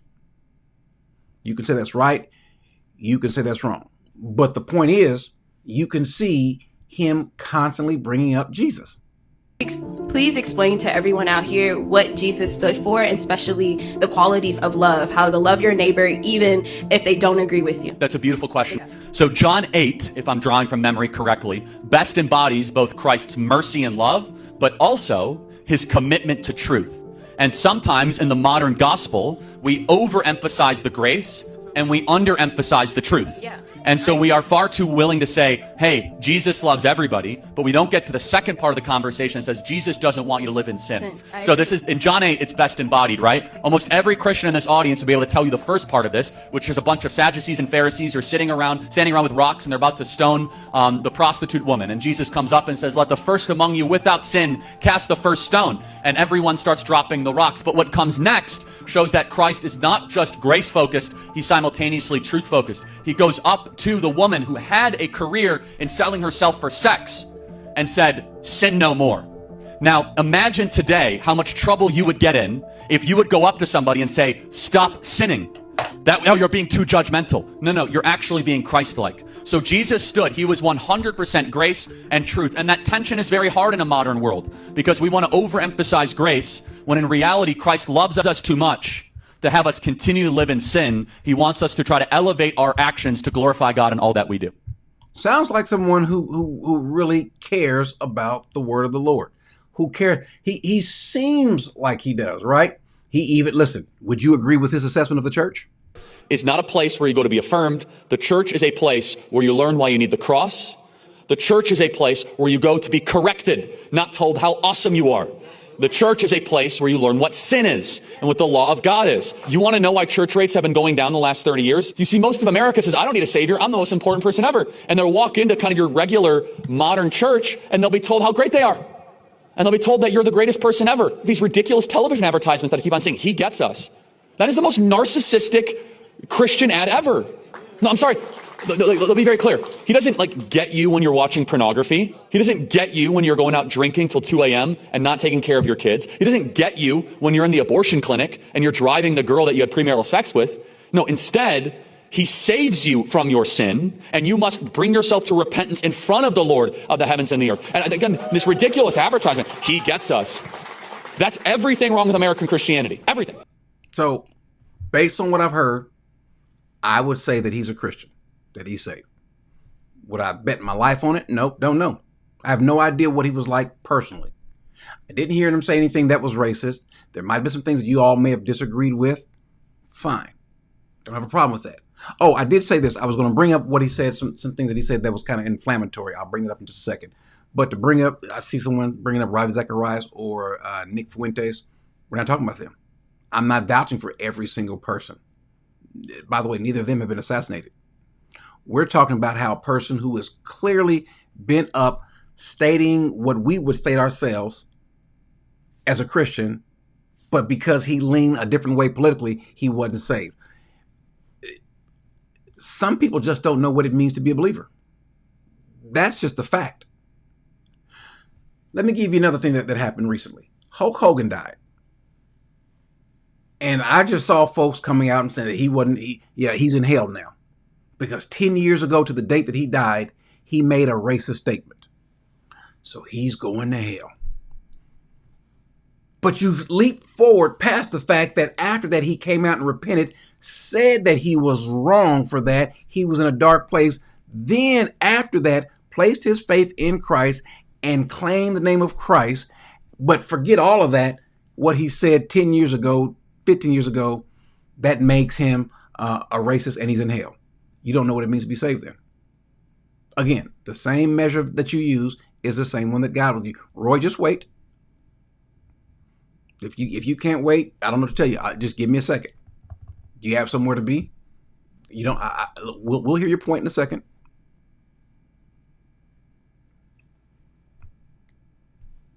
You want forgiveness so bad. But the person who repented of their sin, they don't get forgiveness. The person who leans a certain way politically, they don't get forgiveness. You are a hypocrite and are probably in danger of being on the outs. Corey, can you be wrong? I could be wrong. I could be wrong. All you got to do is tell me where. I'm okay with that. See, this is what Charlie Kirk did. Now, I do this also. A lot of folks do this. That is, offer the opportunity to dialogue. You can come and have a conversation. You ain't got to shoot me. You ain't got to call me a bootlicker. You ain't got to call me an Uncle Tom. You can say, Corey, you're just wrong. And here, let me prove it to you. Let me show you why. I'm allowed to be wrong and be saved just like you are. But we do this thing with Christians. The sad part is the Christian. We live in a time where we just show no love, even to our own believers. But Jesus says lawlessness will increase, but the love of many people will grow cold. Paul said, but realize this, that in the latter days, difficult times will come, for men will be lovers of themselves, lovers of money, boastful, arrogant, revilers, disobedient to their parents, ungrateful, unholy, unloving, irreconcilable. You do realize that when you say that he can't be saved because he leaned this way, that means that you are irreconcilable, malicious, gossips, without self-control, brutal. The things that come out of people's mouths show that you have no self-control, brutal, haters of good, treacherous, reckless, conceited, lovers of pleasure rather than lovers of God. You got a form of godliness.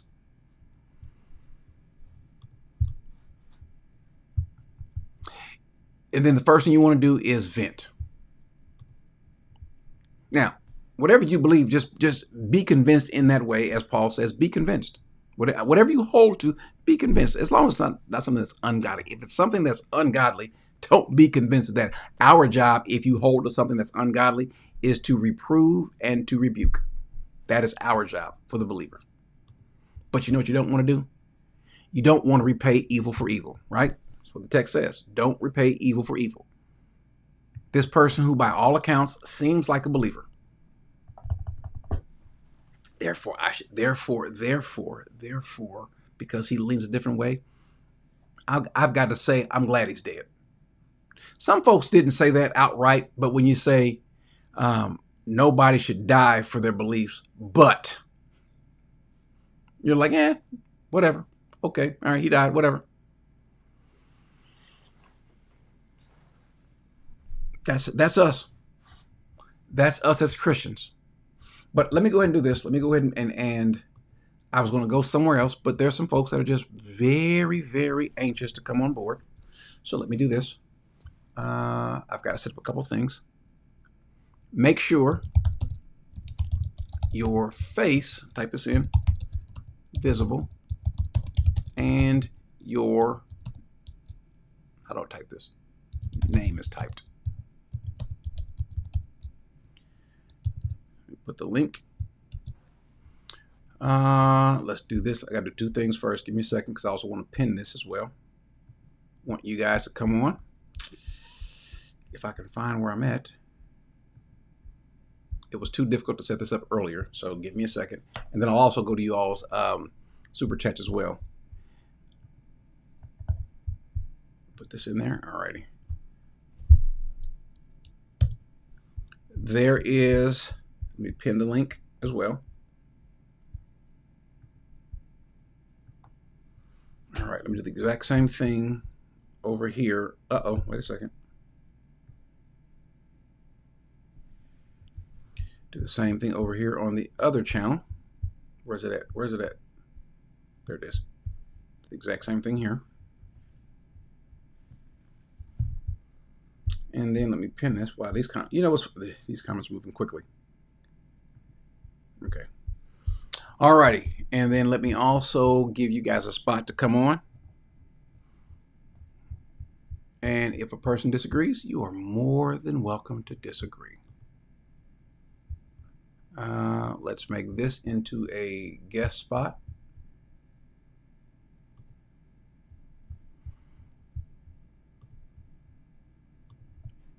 Let's see.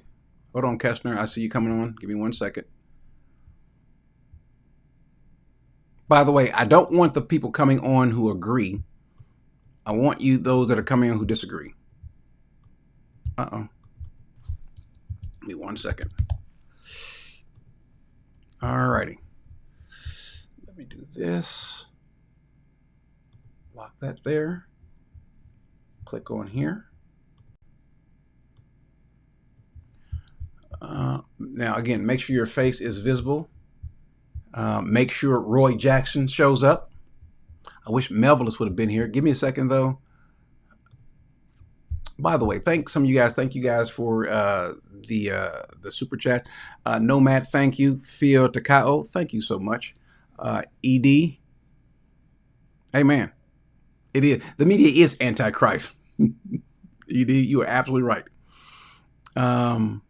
Oh, African Christian says play his MLK video. Let me play the let me do this first. Let me play the portion of the MLK. I have it somewhere. I've got it mixed in with something else. Let me do this. This part where he has these inflammatory statements, or that might be viewed as inflammatory. Say what? Say that what? I'm not going to say it on this public platform, but people say it to me all the time. It derogatorily. Yes. No, I think you're lying. Hey everybody, a lot of people are going to be saying happy Juneteenth. It should not be a federal holiday, and I'm on my way to work.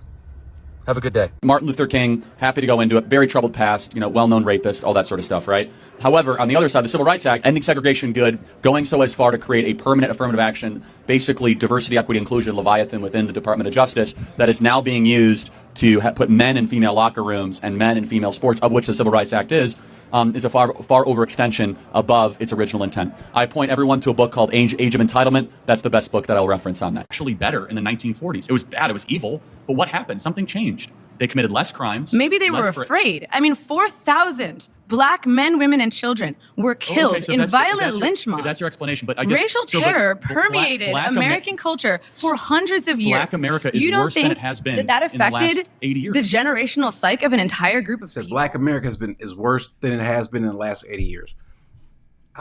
Do I agree with that? I agree with that part. The statement that he made about Martin Luther King Jr., there is, and we'll find out, we're going to find this out in 2 years, because that's when the FBI tapes become unsealed. They were sealed for 50 years, and so they become unsealed in 2027. Who knows? Maybe now the president can always unseal them. He can declassify them and unseal them. Maybe not. I don't know. But we'll find out. But there is allegedly, I don't know if it's true or not, but there have been folks that have written about it, but there's no way to really corroborate it, where he was in, maybe he participated, but maybe watched some woman being taken advantage of, and it was not reported. I don't know it to be true or not, so I can't say. So for me, I would never say it, since you cannot substantiate it. But in terms of his doctrinal views, scripturally, no, not biblical at all. But his statement about the civil rights movement, there's a lot of black folks that feel like the civil rights movement did the wrong thing, instead of the agenda changed. That is trying to ingratiate yourselves with white businesses rather than just leave us alone. Leave us alone. What ended up suffering were black businesses after the civil rights movement. But then what you're also seeing is that the government coming in and fostering an environment where they become daddy, incentivizing fathers not to be there. So that's his stance on it. You can disagree with it or agree with it. It's fine, because a lot of black folks go back and forth on that too. Black folks disagree amongst those same things themselves. Amen. Amen. So let me go ahead and bring in a couple people first. Let me bring in Kestner. Let me pull this back over here so I can click on it. I'll bring in Kestner first, and then I see Roy here. So let me bring on Kestner first. All righty. Brother, how you doing? What's up, Corey? How you doing? I'm awesome. I'm wonderful. I am wonderful. What you got for me? Where am I wrong at? I wouldn't necessarily say you wrong, but I just wanted to ask you a question, because I noticed, and you usually are quick to defend, white people in these type of situations. Which white people? Which you probably should. Which white people? And since I've seen you defend several. Okay. These political people that speak, against our community. And I'm not saying that you shouldn't. You probably should. A lot of the things, right. But my thing is, why you don't have that same energy towards black people? Because I heard you say that, he's a believer and he believes in Jesus Christ. But it's a lot of people that I see you kind of condemn, like Tiffany. And I'm not saying I support these people with just saying why you don't have that same grace, because they also confess Jesus Christ. Here's why. We might not agree to everything they say, and they might be wrong in some of their viewpoints and their biblical points, their doctrine, but I just want to know why you don't keep that same energy. Here's why. Some of those people, like the Signorellis of the world, who by the way is white. Matter of fact, I've said more white folks who I said I don't think they're saved than black people. Just for the record, I've come out against more whites who I've said I don't think that person's saved, and the reason is is almost always doctrinal, right? So I don't have any doctrinal issue against Charlie Kirk. I have doctrinal issues against the Demon Slayers. I've got doctrinal issues against Jamal Bryant. I've got doctrinal issues against some of these other people, how they handle the deity of Christ. I've got because there's certain doctrinal issues. If you don't believe certain things, you can't be saved, regardless of if you're a nice person or not, or if you're a Republican or Democrat. Jesus not being God, you're not saved. An unrepentant person cannot be saved. A person who does not hold to the supremacy of scriptures, that person is likely not saved. So it's doctrinal issues, not these other things, because you can have good doctrine and still not be saved, because you can be doing some ungodly things in your life. And now you don't always know. So I don't know Charlie Kirk inside and out, what he's done.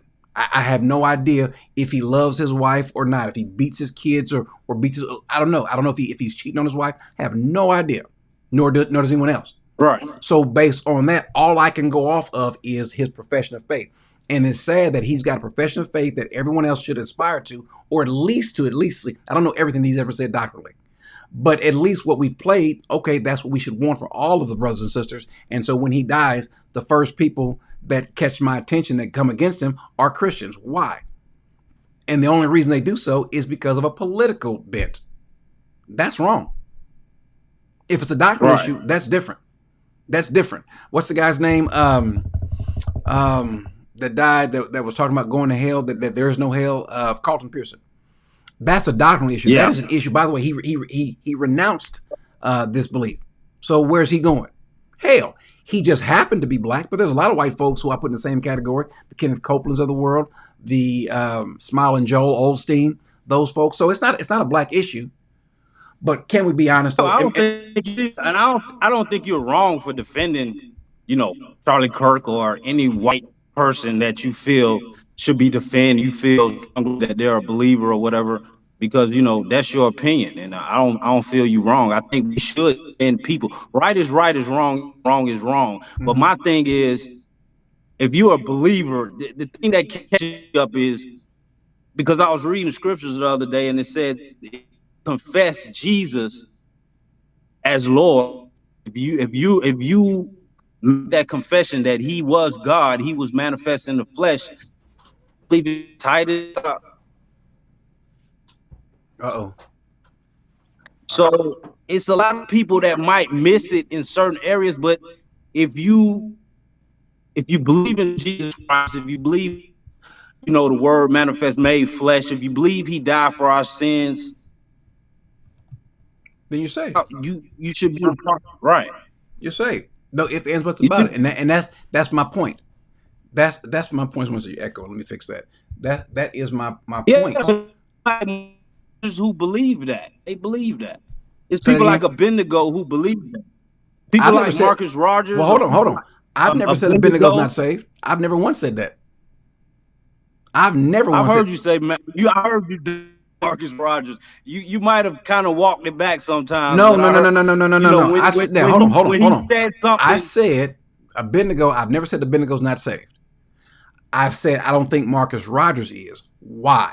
Because of his understanding, his belief of Jesus.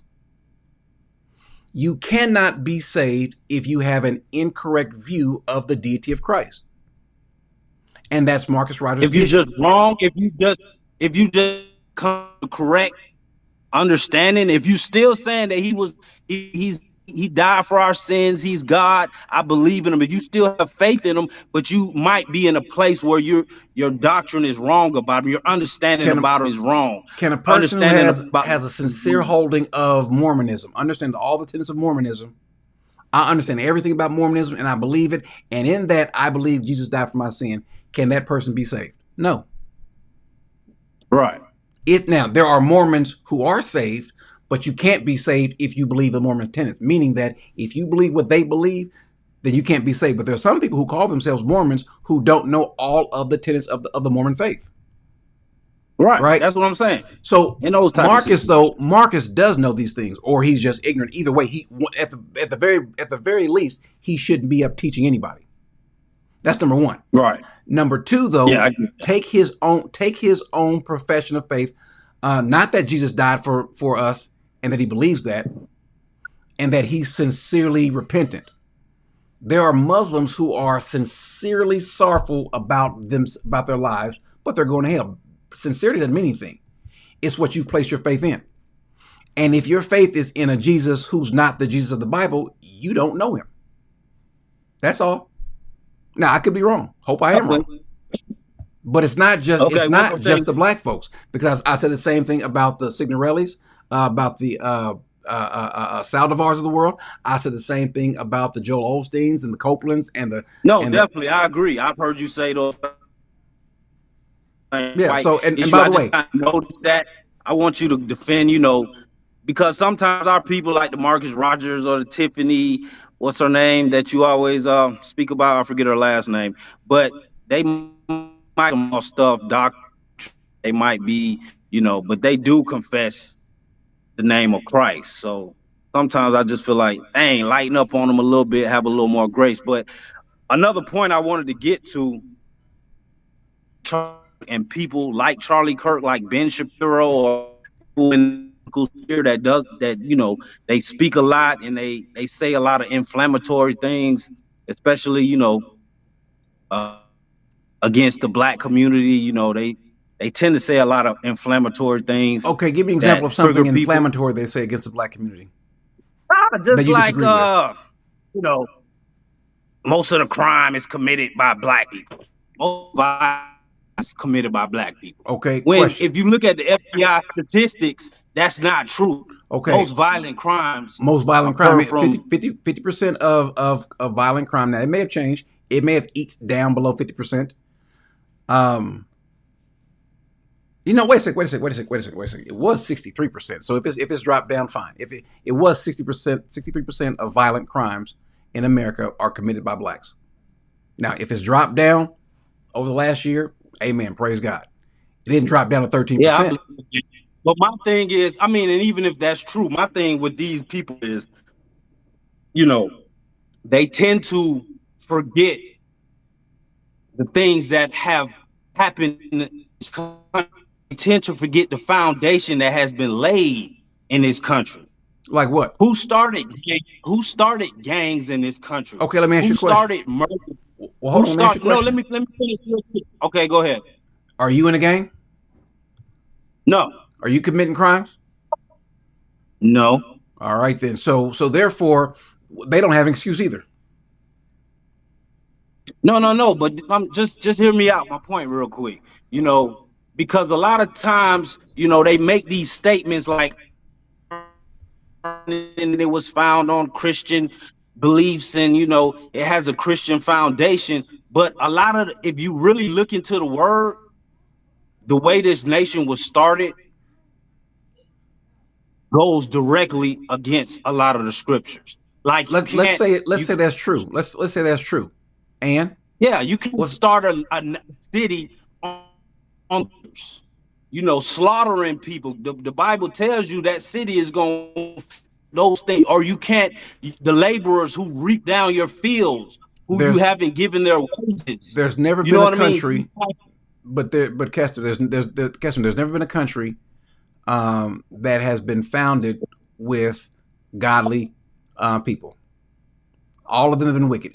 Pick a country, name an institution, name a continent. The people that were there initially and thereafter were evil, wicked people. right. And we've So, seen but, that. but And hold we've on, seen but none of that is an excuse for how we behave. Let's be honest, No, I'm Kester. not trying to make an excuse. I'm not trying to make an excuse. And they're quick to, you're quick to blame somebody for all the problems of this country. They tend to like to blame, they're not. I haven't heard them blaming us black folks for the problems of this country. What they're talking, no, what I've heard them blame is liberalism, which feeds a mentality to us to make these things acceptable, to give us a built-in excuse for our bad behavior. Let's be honest. It's just me and you. No white folks watching, just me and you. You know good and well we do not only our fair share of crime, but far too much. Do you have any kids? You got any kids? I do. Yes, I do. How old are they? 5, 6, and 12. Okay, the 12-year-old is out somewhere, and it's a whole bunch of black kids there. Are you worried? A whole bunch of older black kids. Thank you. If it's a whole bunch if it's a whole bunch of Asian kids out there, are you worried? Nope. You might think a math quiz is going to jump off. You're not. Let's just be honest. I wouldn't say that. I wouldn't say that, Corey. I'm worried when they're in the world because the world is dark. But if you go someplace and it's a bunch of us that's in their early 20s, late teens, you're worried. How could you not be? Because I've been there. I ain't gonna, I've been in those places. I have too. As far as myself, I've been, and I have faith in God that He gonna protect my kids because He always protected me no matter what place I was in and what situation I was in. I was in a lot of places. I shouldn't have been in. A lot of people I shouldn't have been around. Kester. Yeah. Let's come on. Let's be honest. I'm serious. Good and well. Good. Come on. Serious. Where do you live? I'm serious. Where do you live? I live in Georgia, Atlanta. Yeah, white crime is out of control in that. White teen crime is out of control in Atlanta. Well, come on, the black people are the majority of the population. So white, it's black people. Now, are they the majority of the population in Georgia? Huh? Are they the majority of the population in Georgia? Not in Georgia, no. But the bulk of crime in Georgia is black. What about Chicago? What about Philly? Philly's the majority black city. I'm the number one person that are on our people. I understand that we are, we're in a state of darkness. We're living deplorable. Get past. You can't fix it if you're not honest with it. The reason why, let me listen. You know why not black men, but you know why men die sooner than women? No, why? The reason why men die sooner than women is because men are the last to accept there's a health issue. Women will go to the doctor far quicker than men would. We don't want to accept it. The problem with the black community is we won't accept our problems and deal with it. You can't deal with it if you ain't gonna accept it. So yeah, but I understand that. Don't paint that picture. I'm telling you, I know that. I talk all the time. I know the gangs and the violence and the culture and the rap and the music, everything, that the devil is pushing on people, and we're just, we're all in that. So let me do this because your connection, you have a bad connection, and I need to bring some other folks on. So, but it's a good conversation, brother. Absolutely. All right, you take care.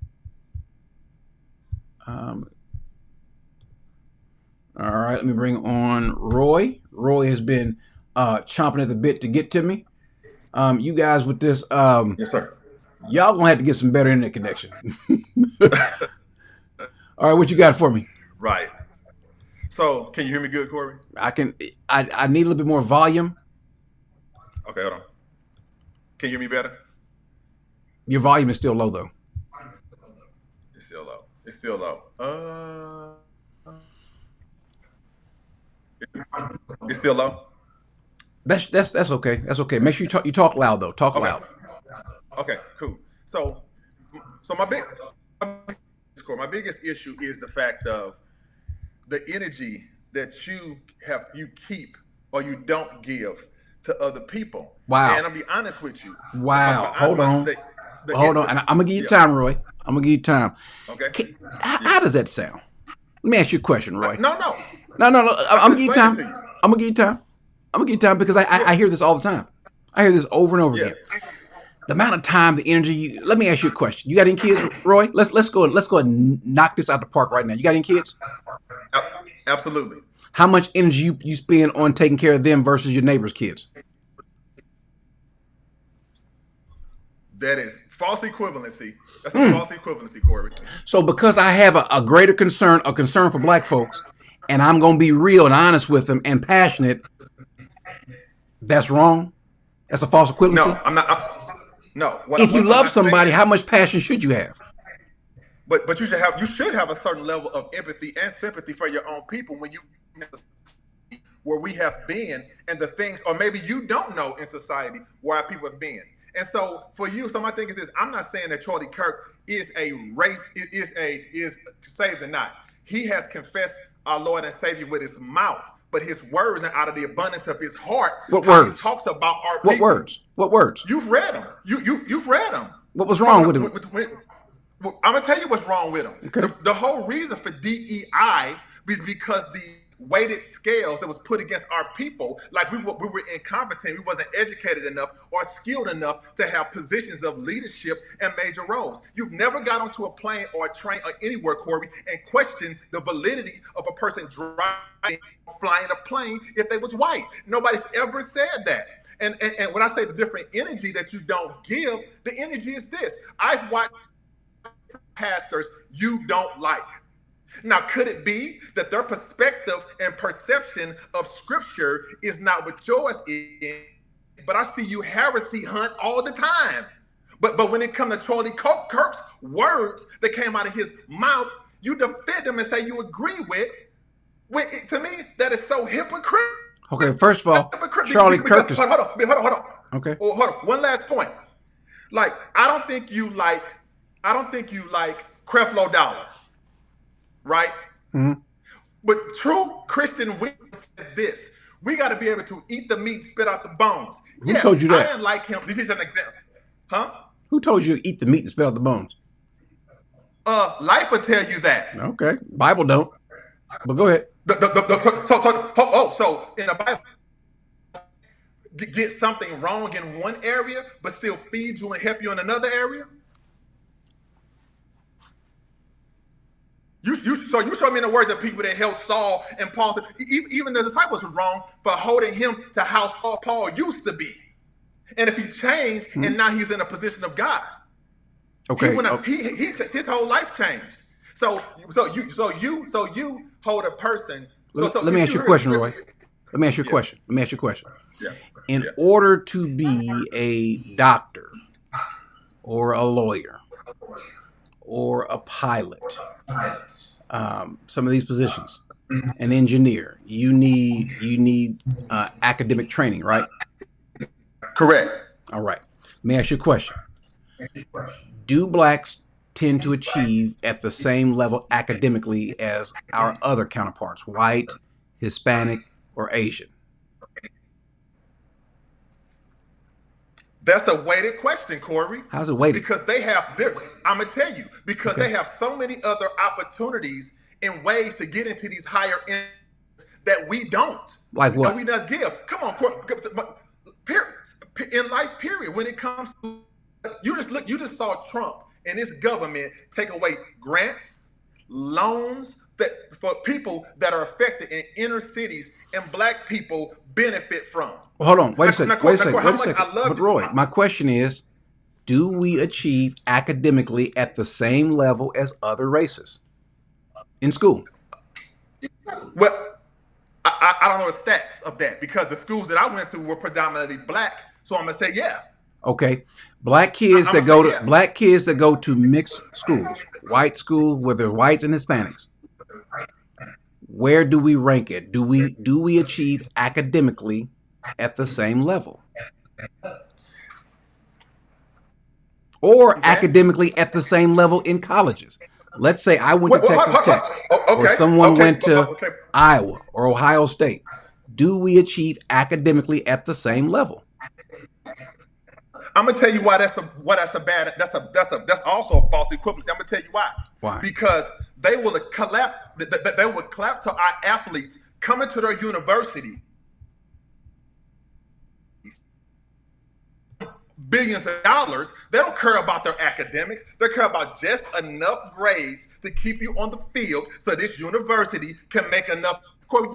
We can't be, as a people, so blind to the plight of our own people in this country where we come off like we black evangelicals, like it's Jesus. But when it comes to the plight of black people, now we're ignorant and naive of black people in this country. That's the issue that I have when I say not the same energy. It seems here's how it comes across. It comes across as that no matter what standard we try to hold ourselves to, you are going to nullify that standard and give a rationalization.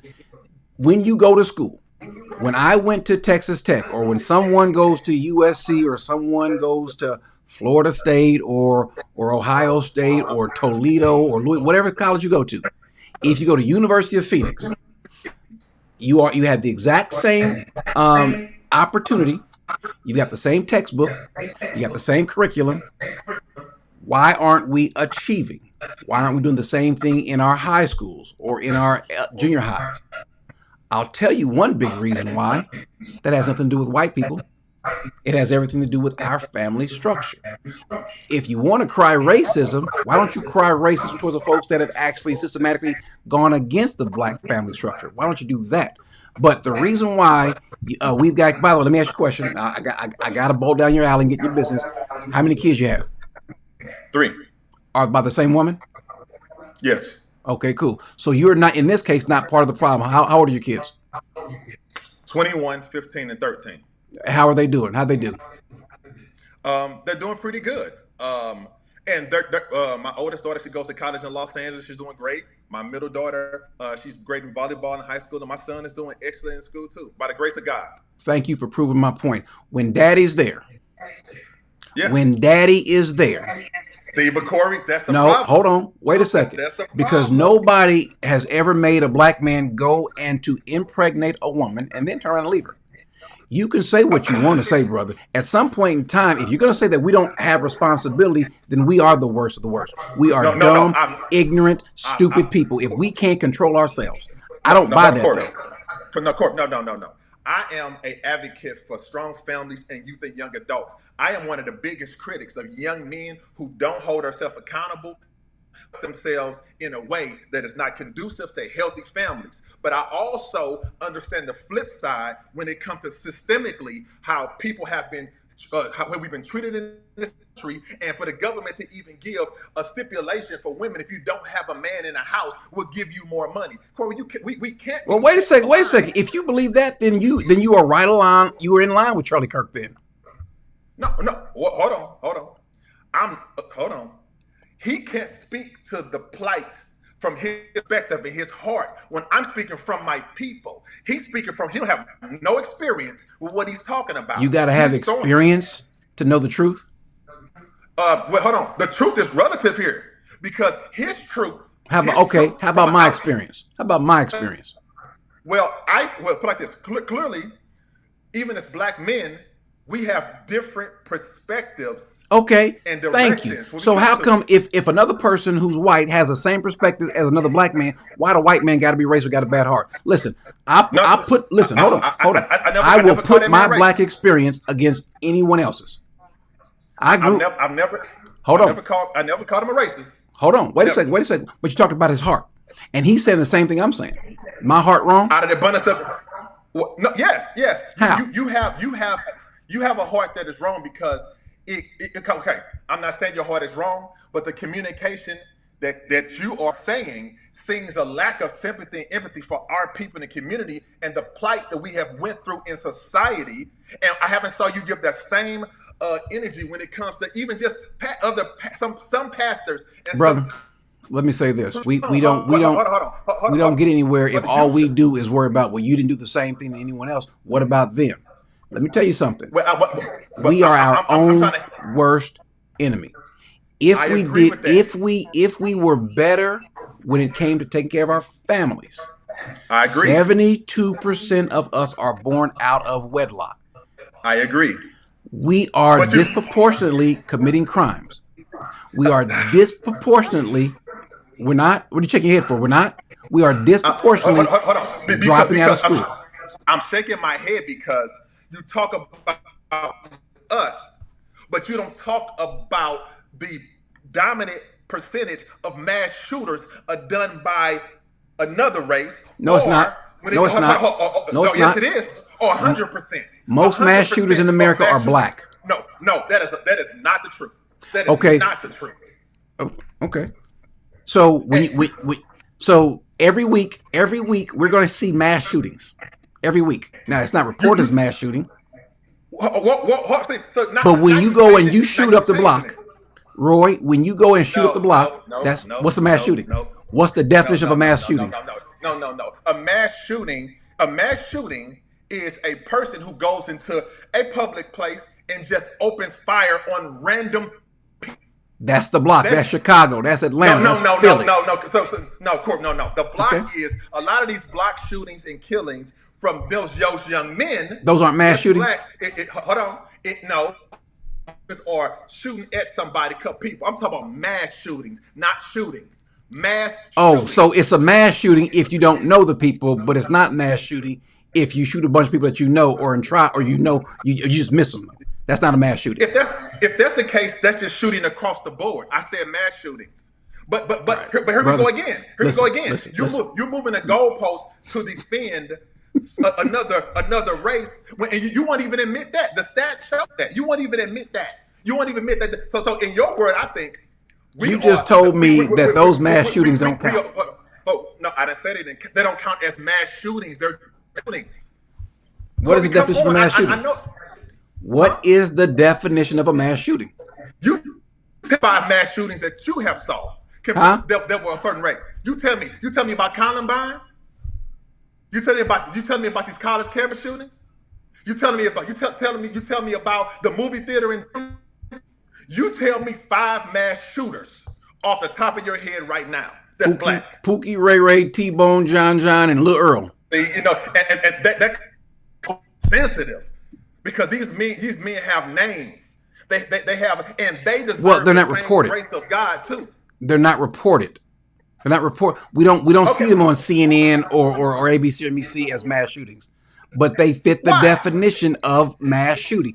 If there are multiple people involved in a shooting, equates to a mass shooting.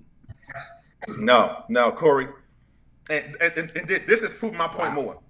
Again, you squirm through the semantics of the topic to justify why so in your eyes, I see we are the bane of existence, huh? Our black people, so we are the root of all evil. That's not what I said at all. Shootings, we are the crime. But you know what? In the cities, what about the drug dealers? Talk about the corporate drug dealers.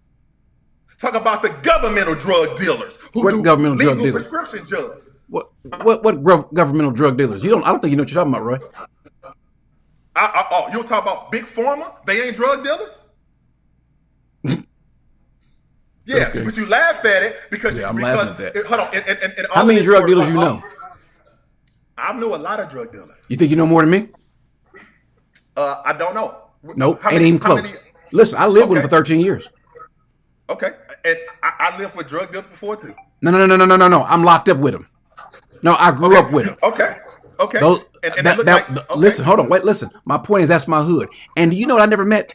Do you know what I never met when I was in the streets, growing up in the streets, or when I was in prison? I never met a drug dealer who was forced to do what he did. I never met a person that was shooting up the block that was forced to do what he did because of racism, because of systemic inequalities. Nope, that's not what they were doing. Because guess what? You can go and find the poorest communities in America, be they Hispanic or white. They got problems, but they ain't doing what we're doing. Go find the poorest white community in America, and I promise you, you don't see nowhere near the level of violence. What it is, Roy, you are the problem. I'll tell you why. Roy. I love you, brother. I'll tell you why. You're the because problem you are making excuses for our. Because you have a lack of sympathy on people when it comes to this, and you talk about what in their communities don't see this. I done been to farms, Corey. Farms. Hold on, wait. I've been to farms, and you can't get on their farms. Why? Because they got apps and illegal drugs in the middle of them. But because it's not reported, like you don't say the shooting, it don't exist. Roy, let me ask you a question. Come on, man. Roy, let me ask you a question. Roy. Because this is. Yes, sir. What does sympathy look like? What kind of sympathy do you want me to have? You say I don't have sympathy for black people. What sort of sympathy should I have? How's it look? I'm not saying you don't. I'm not saying you don't have sympathy. I'm Yes, gonna rephrase it. You literally just said I don't have sympathy. Hold on. Okay. Can I readjust my words? Okay. I believe that you have sympathy for people, and you have of all kinds. I want you to have more than what the word you're saying. Hold on. You don't. It's like you don't believe in. What does sympathy for the black community look like? What does that look like? Sympathy for the black community, like when some off of what they're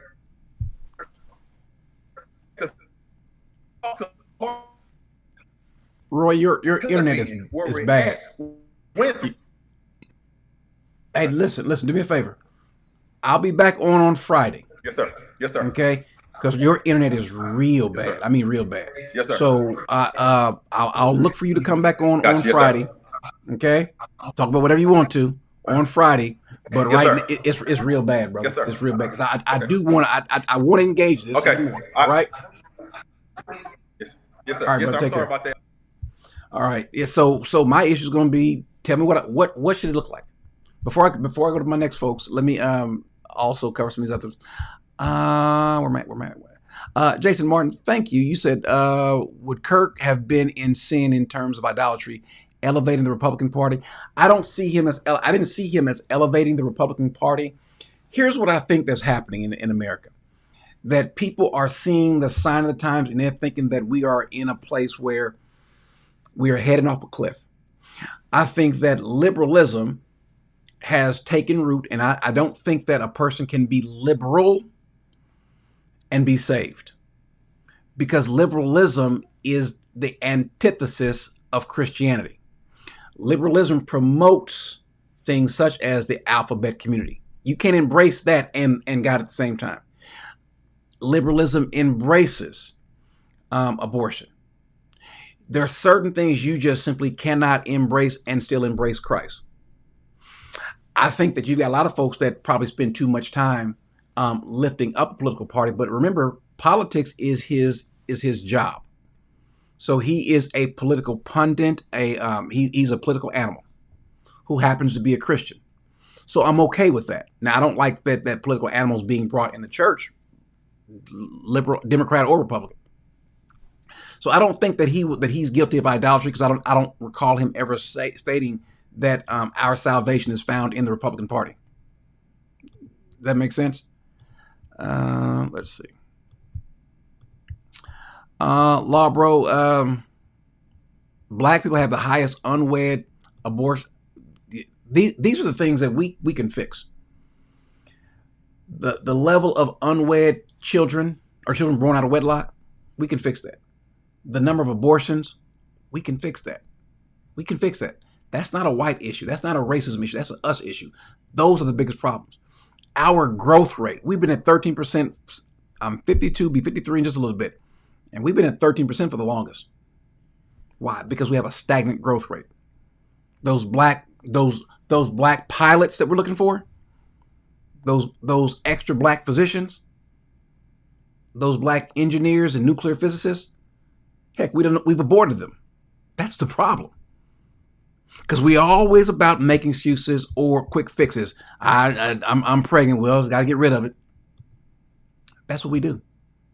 And we don't like anyone calling us to the carpet, even if it's a black person doing it. We don't want anyone saying how bad. Now, we would say, hey, listen, that's for family business. We take it ourselves. But when our family business spills out into the street, when you got black folks hurting other black folks and other white folks, and it's just all the time, we got to say something. Come on. I'm tired of giving the true racists ammunition, giving them fodder. You have no standards? Is that what it is? My man Brandon says, God bless you. Thank you, Brandon. 1 Peter 3:15 comes to mind in this discussion, and I believe a lot of us, to include Charlie Kirk, did. He did. He really did. He was what Charlie Kirk wanted to do was create an atmosphere and a venue where we're going to have discussion, whether you like me or not. Let's just talk. Because when we get to the point that we don't want to talk, then all bets are off. If I stop talking to you, the next thing to do is to hurt you. I want to talk to you. So I'm a sellout. Thank you, brother. A sellout to the Lord. And ladies and gentlemen, I love my black people. I love me black people. Listen, I even love you colored folk too. But I'm gonna stick with the truth, no matter what. Sorry. It's not just what you say, no matter says, it's how you say it. The man was rude and was more for American politics. What did he say that was rude? How did he say it? I think we're to the point, though, Nomad, that especially us, we get sensitive. I'm not talking about just black folks, but people, period. We get sensitive when someone challenges us and says, hey, what you're saying is wrong. How do we tell someone that killing babies is murder and is wrong? How? You want us to hug them? Would you please stop killing babies? Would you do that for me, please? No. Hey, stop sinning. Stop that. At some point in time, let's deal with the issue first and then deal with tone later. Camila, thank you so much for the super chat as well. Scorched Earth, he says, this is the division amongst believers not needed. My condolences for the brother losing his life, but if Charlie was a Democrat and a believer and this happened, would it still be the same? Well, yeah. But let me ask you a question. If a Democrat Christian died like that, would you see people coming out saying, I hate to see him lose life, but do we have an example of that? So I'm saying Christians attacking another Christian for their political beliefs. That's wrong. I said the same thing when it was some people saying you can't be saved if you vote Democrat. That's wrong also. What makes you saved? Your voting record doesn't make you saved. Right?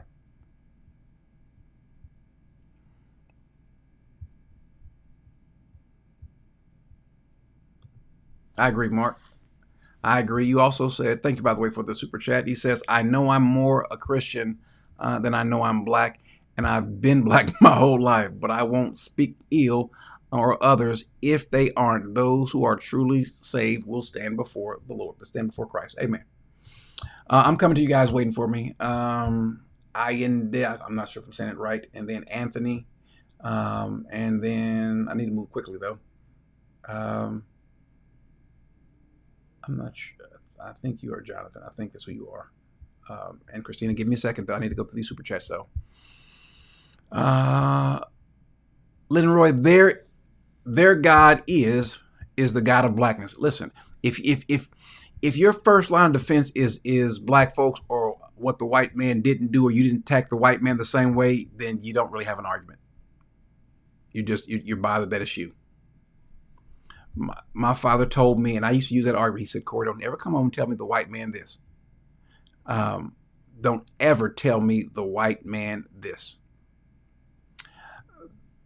What do you mean? He said, don't come back home and give me these bad grades or whatever. And he said, if you can get a C, you can get a B. And if you can get a B, you can get an A. Don't come home and tell me that you got a B when you could have got an A. And don't say it's the white man's fault. So what did I do one time? I came home and I said, yes. He said, well, you got some good grades here, son. But what about this grade right here? And I said, Dad, he's a tough grader. And truth be told, he's like that with all the blacks. We all have a problem with him. I forgot what he said. And I knew something was up. You know, when your parents do that lip thing and then shake their head. Mm-hmm. And he hit me with a right. And I went down. And he said, don't you ever let me hear you say, now he used some choice words, so I can't use the choice words or cuss words he was using. Ever let me hear you tell me anything about the white man this or the white man that. Now, my daddy is older than for all you folks in the chat. Came from the South. Know what it's like. Know what he would hear him talk about Mr. Charlie. And he said, well, I'm tell you what I know. That white man can't keep you from getting what you got coming. It might be harder, but that's life anyway. He said, 9 times out of 10, it ain't going to be the white man that's going to stop you. It's going to be a N-word that's going to stop you. It's going to be one of them that's going to be in your way. And maybe that's just cultural. Whoever you're around with might be the one that's most in your way. But he said, if you get all your grades right, if you answer all the questions right on the test, he said, I don't care how much you hate your black butt. He's still going to give you an A. He's got to.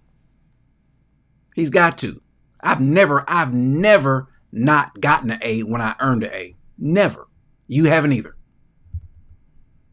So if you earn an A and you keep, he said, what if you keep getting A's in this, at this time it was 8th grade. And then you get all A's in 9th grade. And then all A's all through high school. What's going to happen? Well, you're going to graduate. And when you graduate with all A's or some B's, what's going to happen? You go to somebody's college, and guess what? If you get all A's and B's there, guess what happens? You'll get a degree, and someone's going to hire you. You'll be able to write your own ticket. We had a friend, a family friend, who actually owned a plane. One was named Morley. Matt Morley was his son, Judge Morley. Won't tell you how my father and him met, but Matt would talk to me. The judge would say the same thing. Just get good grades. Take care of your grades. Get good grades, and you can be a pilot. Matt was a pilot, or you can do whatever you want to do. Be a doctor, a lawyer, whatever. You can own your own life. Own your own job. Take care of your own life. And Judge Morley said, he said, your daddy's right. He said, it's tough out here. It might be some white folks that don't like you. It's going to be some black folks that don't like you. It's going to always be somebody that don't like you. And what? Stop making excuses. Don't bring home excuses. And the greatest supplier and purchasers of excuses, us. And I'm just not here for it. I'm sorry. What'd you say? If Jesus were debating and having dialogue like this, I'm trying to get used to looking at the screen in front of me. If Jesus were debating and having dialogue like this, unfortunately, he would be labeled a racist too, based on their reasoning. This speaks to the hate in man's heart, which it absolutely does.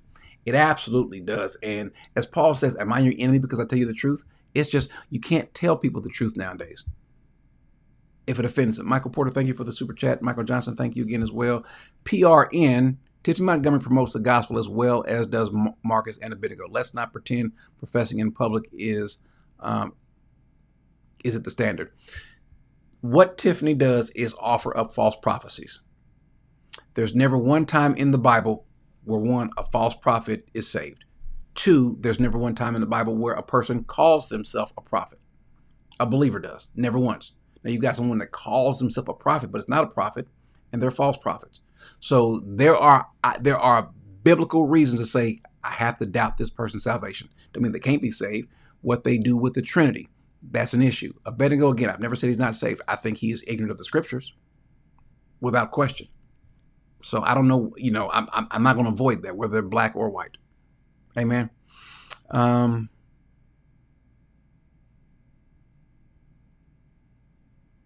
That's it. That's it. And it's not that Thomas Sowell made the stat up. Thomas Sowell, the stats these are government stats. If you can't refute that, well, then just fix it. It's like taking your car in to get checked out, and they tell you, hey, you got this wrong with your car. You got this wrong. Say, no, but what about the white man's car next door? No, get your car fixed, man. Go home. Take care of your family. Marry the woman that you have children with. We're the only ones that I know of, I'm sorry, the alphabet community. We're the only ones that look to the white man, the very ones that we blame for our problems, look for them for helping us. It's never going to come. All right, let me go to, I'm not sure if I'm saying this correctly, Ayendale. I'm not sure if I'm saying this correctly. All right, my friend. You there? Okay, I think his camera froze on me. Okay. Let's go to Anthony next. Anthony, you are next, and then Christina, and then I'm not sure who this is. Go ahead, whoever you are, type your name back in so I can see who you are. Let me go to Anthony next. Alrighty, Anthony, how you doing, my friend? Can you hear me? Can you hear me, Anthony? Hear you. Okay. All right. What we got going on, brother? Tell me where I'm wrong. What's up? Firstly, I do want to say shout out to you for the stuff that you do. I will say shout out for having this live because it's important. And I appreciate that. Where I think that you're wrong. Okay. Actually, I don't know if you're wrong. I really don't know if you're wrong, but I just have some questions. I know that you seem to have a very different view of Mr. Kirk that I do. And I see like even people like Ray Comfort coming out here pretty much endorsing him, calling him like some Christian martyr or something like that. Like, yeah, I wouldn't go like that far. Stephen, he compared him to Stephen, the first martyr of the Christian church. So I just, that kind of bothers me. And he's mostly known for his politics than for being an evangelist. I also saw some other people say he's the Billy Graham of our time. It's not even close. I don't understand why he's getting so much praise and treated like he's some kind of Christian martyr. Well, and he did people say, do in that. my People opinion, do that, but that's not a Charlie Kirk problem. That's other people. So we can't blame Charlie for that, right? Okay, but I'm saying these are like good gospel people, like Ray Comfort. Like I do his stuff, Way of the Master Evangelism. Some Why people, is he some under people go too far. Some delusion that this man was a martyr for Christ? We agree. We agree that that's too far. So what else? What else would be your issue? Because that's I agree with you. I would never call him that either. Got you. So one thing is when Kester came on and he was talking about, America being a nation and all this stuff like that. I do agree with him on that. Whereas actually look at it like really very reprehensible things that were done. I agree with them. Say nation say, "Oh, I'm a Christian nation. We were founded Christian." Whether we are a Christian nation or founded as a Christian nation, what does that have to do with today?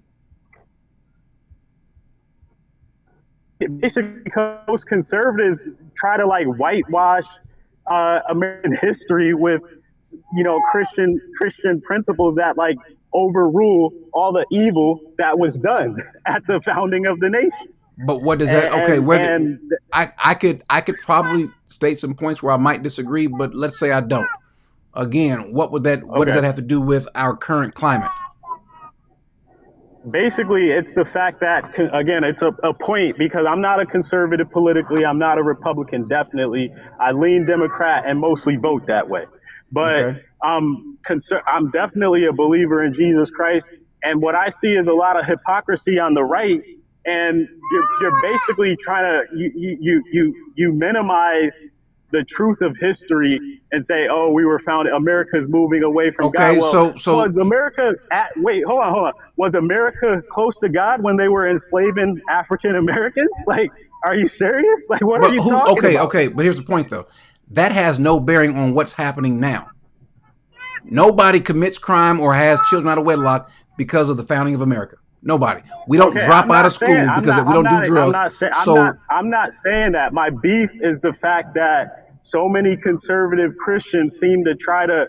It's like a twisted form of reality. It's not real. You're saying, "Oh, here's the point though. Nation. How many people on the other side are also hypocrites?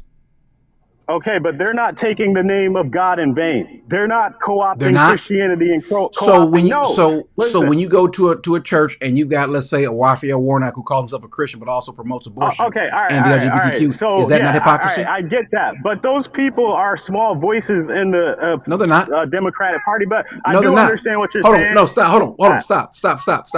They're not small voices. Not one Democrat has voted against abortion. Not one. Okay. So they're not small voices. I get you on that. Hold on. And the majority of Democrats in Congress, in the House and the Senate, profess to be Christians. So we're not talking about small voices. These are people who are leaders who call themselves Christians, who will put some of these folks in these churches to promote their ideology and end up promoting the alphabet community agenda and abortion and things like and the trans ideology. These aren't small voices. I just use Raphael Warnock as an example. Okay. But the fact is, that's the majority of that party, right? Most of these people, like, again, I don't know Raphael Warnock personally. I don't know his theology or anything like that. You know Jasmine Crockett? But what I'm trying to say is, again, I'm sorry. No, let's not. I don't want to get distracted and talk about that. But you said the people on the right are hypocrites, but the left aren't. Wait, hold on. Just listen to what I'm saying. I've been a Christian for almost 20 years. I'm 38 years old. I've been a Christian for almost 20 years, And my experience in Christianity and in politics, and I believe you will tell me that I'm true on this, is that the Democratic doesn't get looked at as God's party. They don't. The Democratic Party does not get looked at as the party of God and family values. But we know which party gets looked at like that. Okay, so question. That's the Republican Party. What biblical family values over the last 30 years has that party esteemed? Who? The Democratic Party. What biblical family values? I'm telling you, listen, I don't want to get distracted by that, but basically I'm just telling you. Why do you bring that up then? You can't bring up something, okay. then I comment on it, and then say you don't get distracted by it. You can't do that. Hold on. Let me make this clear. My point was, Corey, not to talk about the Democratic Party. My point was, I'm talking about the Republican Party because they can't claim to be the party of God. The Democratic Party doesn't claim to do that. There is so we all understand there is no party of God. You've got hypocrites and liars in both parties. But the Republican Party hold on. Because we're not talking about Republicans and Democrats. That's not the issue. The issue is doing what's right for God, and if so be it, for black folks, if that's what you want to talk about. If you want to say that, for example, this man was racist and not a Christian, I hold some of the same views, and so the issue is, where am I wrong? And I'm holding up biblical values. All right. Our so issue, your issue, my issue, and folks that look like us, our issue is not Republicans or the white man. It's not. Never has. Well, I should say never has been, but it's not right now. Okay. All right. Here's what I want to say. I'm moving away from that, which is that's not my main point. But basically, when people say like, oh, the Civil Rights Act, or even Charlie Kirk said something along the lines of, oh, what happened? Black people, and you just kind of said this on the show. Basically, it was like, in the 1940s, black people were fine. That's a lie. That's not what he said. That's not what he said. That is not what he said. He said black people. Tell me what he said. The black community has gotten worse in the last 80 years. Is that a fact or not? I do not think that's a fact. Okay, tell me in what area? Give me one thing that you know that we've gotten better at. Okay, that we're better off at.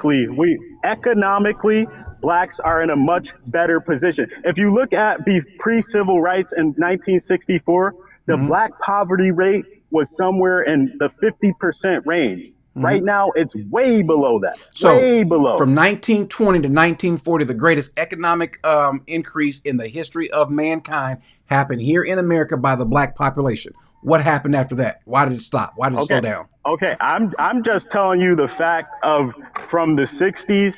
No, I'm telling you the facts are that our economic increase, the rate of gain that we as a community, our GDP, the rate that it was gaining, was the best in the history of mankind.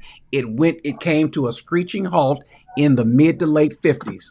Why? Okay, that's fine. That's fine. But basically, it's like growth. Hold on. Wait. Why? Wait. If you say it's better now, Corey. why? Why did our rate of growth slow down?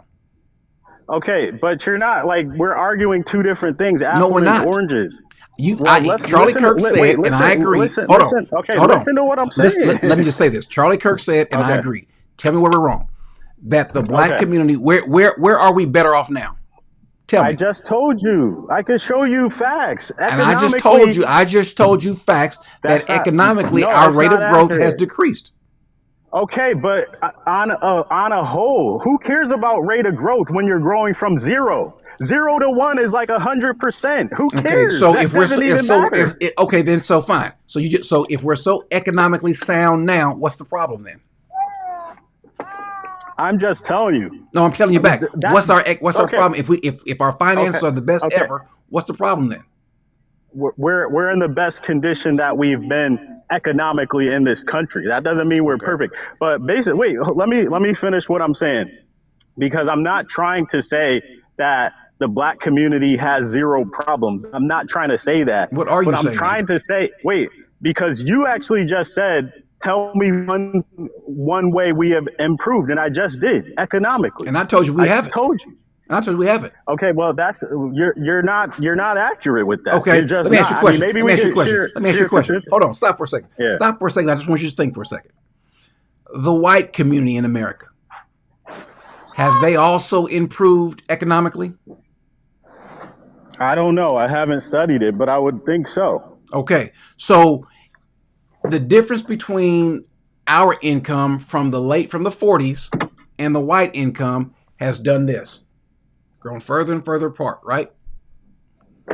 I think that's the truth. Yes. Okay. But again, so stop well, saying we are better off economically, because we are not. Corey, no, you're not actually working off facts, Corey. Okay. You're bringing stuff up about like net worth. I'm saying poverty. Black people in the 50s and 60s had a 50% poverty level. We don't have that today. Okay. And you're talking about other things like rate of growth and net worth between us and whites. That has nothing to do with what I'm saying. So what's your complaint then? Since we're so economically well off, what's your issue? Okay. My issue is it's a romanticism of the past, similar to, looking at the founding of the nation and all these Republicans that basically say God and country, Christianity founded on Judeo-ethnic principles, all of this stuff. And like Byron Donald, and under Jim Crow, the black family was together. Well, we were also poor. Like, what are you trying to say? You're not saying anything. Let me tell you, we are. Let me tell you what we're trying to say. At that time, the reason why we had that economic growth, the reason why we saw the greatest economic gains is because at that time we had mama and daddy together. The children grew up with a good head on their shoulders. They weren't committing crime. They were going to school. They were achieving academically. That's the point. The issue that we have now is we don't have that. We go to jail. We commit crimes. We do drugs. We disproportionately abort our children. Right. All these things because we do not have a family. Okay, let me just respond on crime, and then I'm going to move on. Well, you don't have much time because I got a bunch of other folks who want to come on. The crime that is committed by the black population, that's 5%. It's less than 5% of the black population that commit crime. It's less than 5%. The majority of black people do not commit crime. And also the number of... That? I could give you stats about this. I promise you. The prison population is like less than 2% of the population of America. Hold on. I didn't say the majority of black folks commit crime. We don't. Okay, I know but your argument is all like we're committing crime. No, it's less than 5%. My argument is we are You're not listening. Disproportionately, we are committing crime. Disproportionately, we are doing drugs. I agree. Disproportionately, we are going to jail. Disproportionately, we are aborting our children. Disproportionately, we are having kids out of wedlock. Why don't you get that, and why is it not a problem with you? No, I do get that. No, and you don't. I do think that it's a problem. What? I get it. I think that it's a problem, but that's not the thing that I'm here to focus on. Basically, I just was saying that when people try to romanticize the past and say, oh, in the 40s it was great and the poverty level amongst blacks was 50%, forget the founding of the country, forget the 40s, forget the 50s, forget the 80s. You weren't born in the 80s. What about right now? No. What's the issue with us right now? Okay. So here's the deal. So let's do this. What's our biggest issue right now? Wait, I didn't come on here to talk about that, Corey. Sorry. Last thing I want to just say about Charlie Kirk is that, again, I think he has said some ignorant, inflammatory, and like race baiting things. And, there's people in the comments saying there's people in the comments saying that everything that we say is like black, black, black, black, black. But go look at Charlie Kirk's Twitter. Go look at his ex. Go look at his timeline. You will see him constantly talking about white. You will see him constantly talking about the Ukrainian white woman killed by a black monster. You'll see him constantly talking about black violence, but nobody will ever accuse him of basically, he's focused on race. But because we say black now, we're focused on race because we're black. But look at his timeline. He's talking about white. Who makes us focus on race?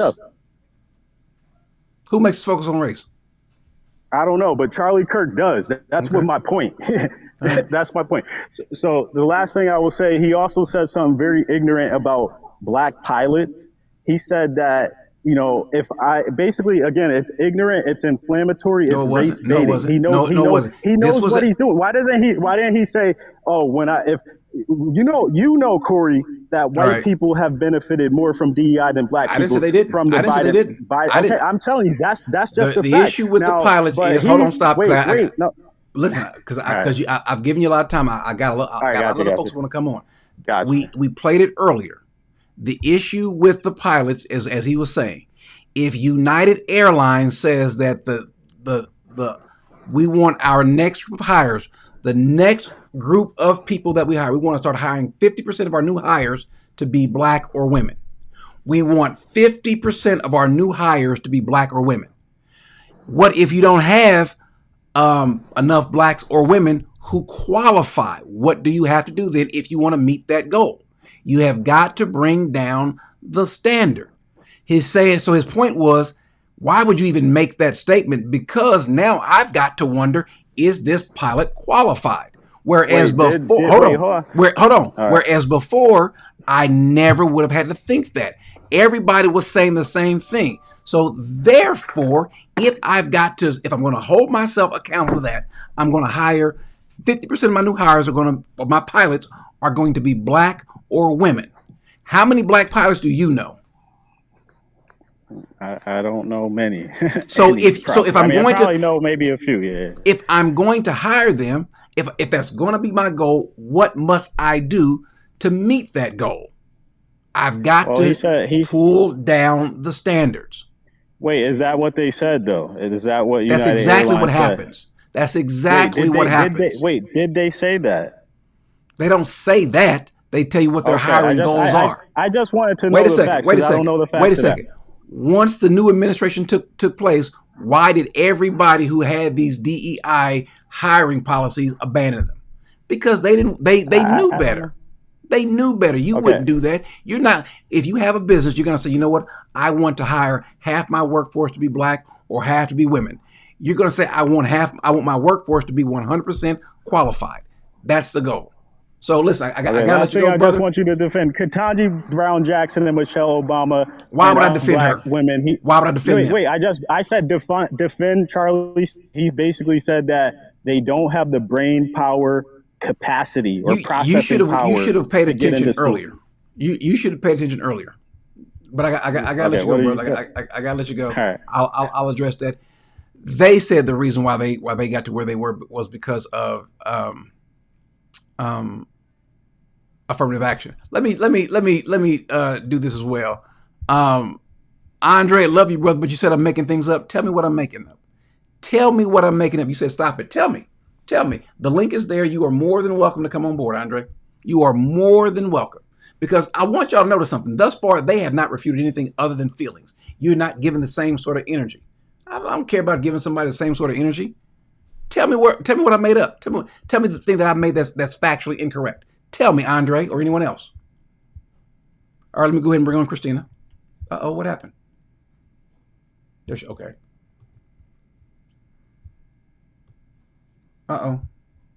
Okay, I see what this is. What happened, Christina? Okay. Hi, Corey. Can you hear me? I can hear you. How are you? Fine. First of all, thank you for all that you do for the cause of Christ and the kingdom. Thank you. I am honored and had the pleasure of listening to you for several years now. And I hold pretty much 100% of a lot of the views you hold. And this is not, and I'm not at all coming on to be vindictive or to argue or any of those things. You're fine.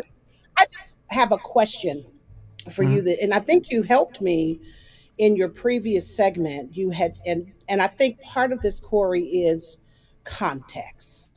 You made a comment that I'm going to have to take it as true because I've not researched it, but I know that you are a researcher. That there was a statement made by the airline system that they were going to have this aggressive push.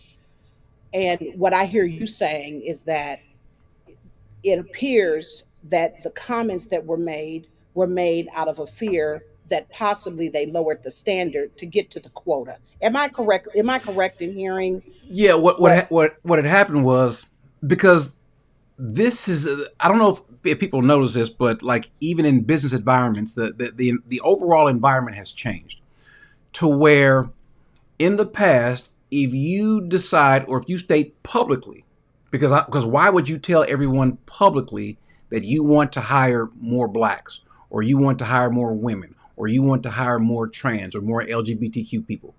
Well, the reason why you do so, it's a PR stunt more than anything else. You want people to know that this company is pro-black, pro-women, pro-trans, pro-what have you, right? Because you want them to shop. You want them to frequent your business. But if you're not that way, then you're going to end up having the ire of people who are pro-black, pro-trans, pro-women, pro-what have you.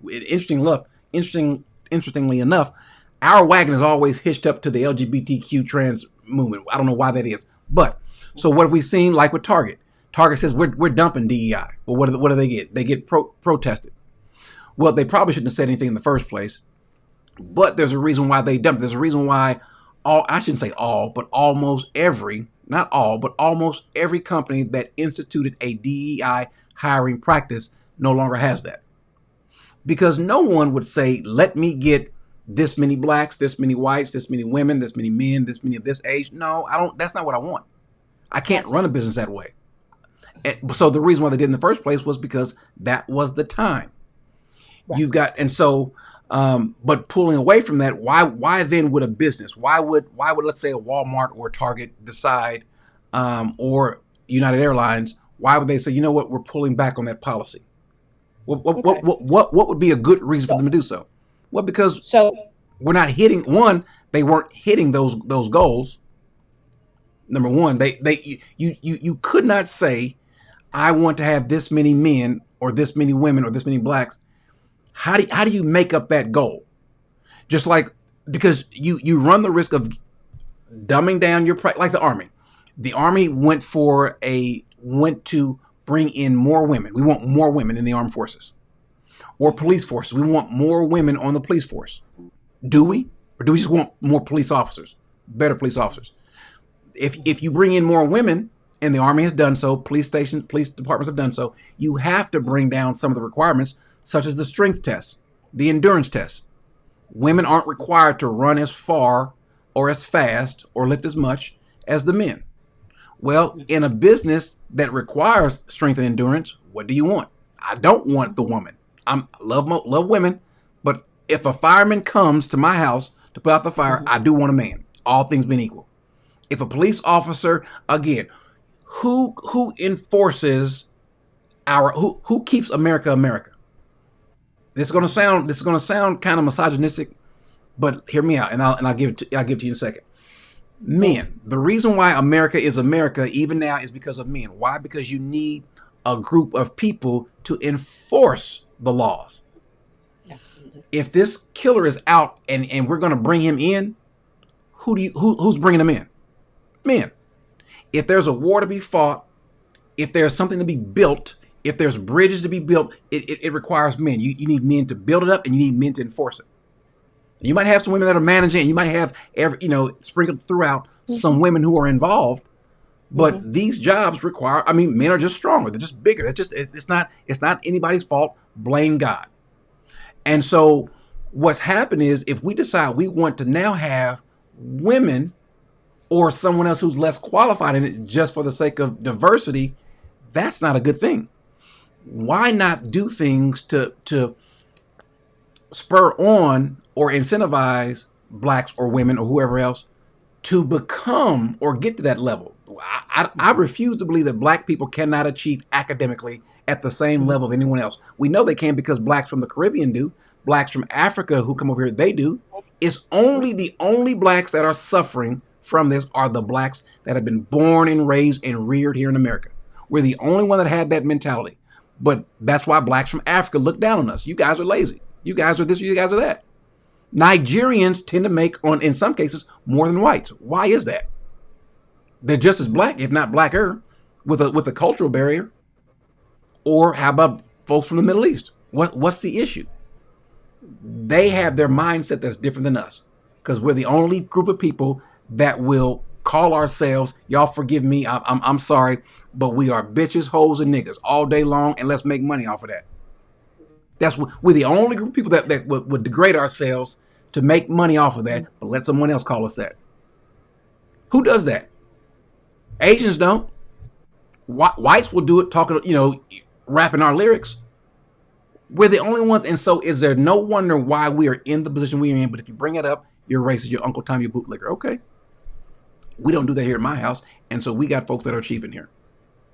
I can come out of prison and achieve because I don't have that same mentality. Never had. Well, I did until my daddy beat it out of me. So, anyway, I'm sorry. I didn't mean to go on my rant, but I'm sorry, sister. Go ahead. No, you did okay. First of all, let me say this because I failed to say this in the beginning. I have prayed and will continue to pray for this young man's family. My condolences are at the highest level. I hate it. When I tell you I hated to see the act of evil on yesterday. And so calling in because I have a issue with the young man because I didn't really know much about him until all of this happened. I think what struck me, and I think you've given some context about the flight, but I think as a person who has raised 6 children, all of my kids have gone to school and they're all out of our home. We're empty nesters. They're taking care of their responsibilities, and they're college graduates. But to your point, my husband and I got married at 22 years old, and we're still in love. And we are in church every Sunday. We live Amen. by a biblical worldview, and uh, and I understand the role, the gender roles, that he is the head of our home. So everything that you said, in the context of men and women and roles, you don't have an argument for me. Mm-hmm. I think what was painful for me, Corey, as we're having this civil conversation, was when I heard the gentleman make the statement about the way it came out. I think it was sometimes, Corey, it's the way people say things. And I didn't have a context for when I see a black pilot. Um, I wonder if I'm going to be safe. Or when it's okay maybe to see a HR manager, but when I see a doctor that's black, I just thought, wow, I just thought that I'm gonna be honest with you, it did hurt. Mm-hmm. Uh, because I have children who are professionals and they took the same tests. Matter of fact, 2 of my children graduated summa cum laude. Mm-hmm. I think that's a pretty high achievement. It is. Um, I can't and even spell and that. I can't either. But my point to you is that, as you know, having that many children, and we planned our children, and but I will say they needed some financial aid. They needed help because my husband was the one who was the breadwinner, and I chose to be at home and rear them. And when they came home, they were learning systematic theology. Look at my bookshelf. I I think you see see that. some folks back there you probably I see that. recognize. They learned about a biblical worldview. They understood the 12 points of Christianity because it was a sacrifice. Because one of us had to stay home so that when my children got off the bus, I was the face that they came home to. And their father was the one who was out working and still working. Mm-hmm. And so my point to you is, even though my children got some help to go to school financially, they took the same tests. They studied in the same, you know what I'm saying? They put the Mm-hmm. same work ethic in as their counterparts. And I would hate for my daughter or my son to walk in a room and, because of the color of their skin, that there's an immediate doubt. Mm-hmm. That was the part, I think. And I don't know if you can help me as a Yeah. soon to be, I hope, pastor. Here's what he was I, saying. Let me tell you what he was saying, because this is what I was saying. okay. When you tell people that we are going to hire people who are black, because that's what we Oh want to no, hire. I agree with you on that. I Yeah. didn't have the context for that, Corey. I think that a lot of these are going around, there's no context for people who just see it. Am I Mm-hmm. making sense? Yeah. Yeah. Okay. So And so can you see where, for someone like me, trying to check all the boxes, who've been studying for the last couple hours, mm-hmm. uh, who tries to live a life through the lens of making biblical decisions for my life. Evangelical, who, but at the same time, I often feel sometimes that when these statements are made, like black jobs, that although the two became one, sometimes I feel that we still, based on the color of our skin, it doesn't matter how much those of us who are doing, like you and your children and my children and others, it seems like it's not enough. And that might just be the sting of sin, right? We can't erase or eradicate sin here, right? And I think it was just the sting way it came across. But again, in no way would I believe that the gentleman was definitely saved. A matter of fact, immediately I believe that he went into that intermediate state and that disembodied state, and that he was with Christ, is with Christ. I believe that wholeheartedly, wholeheartedly.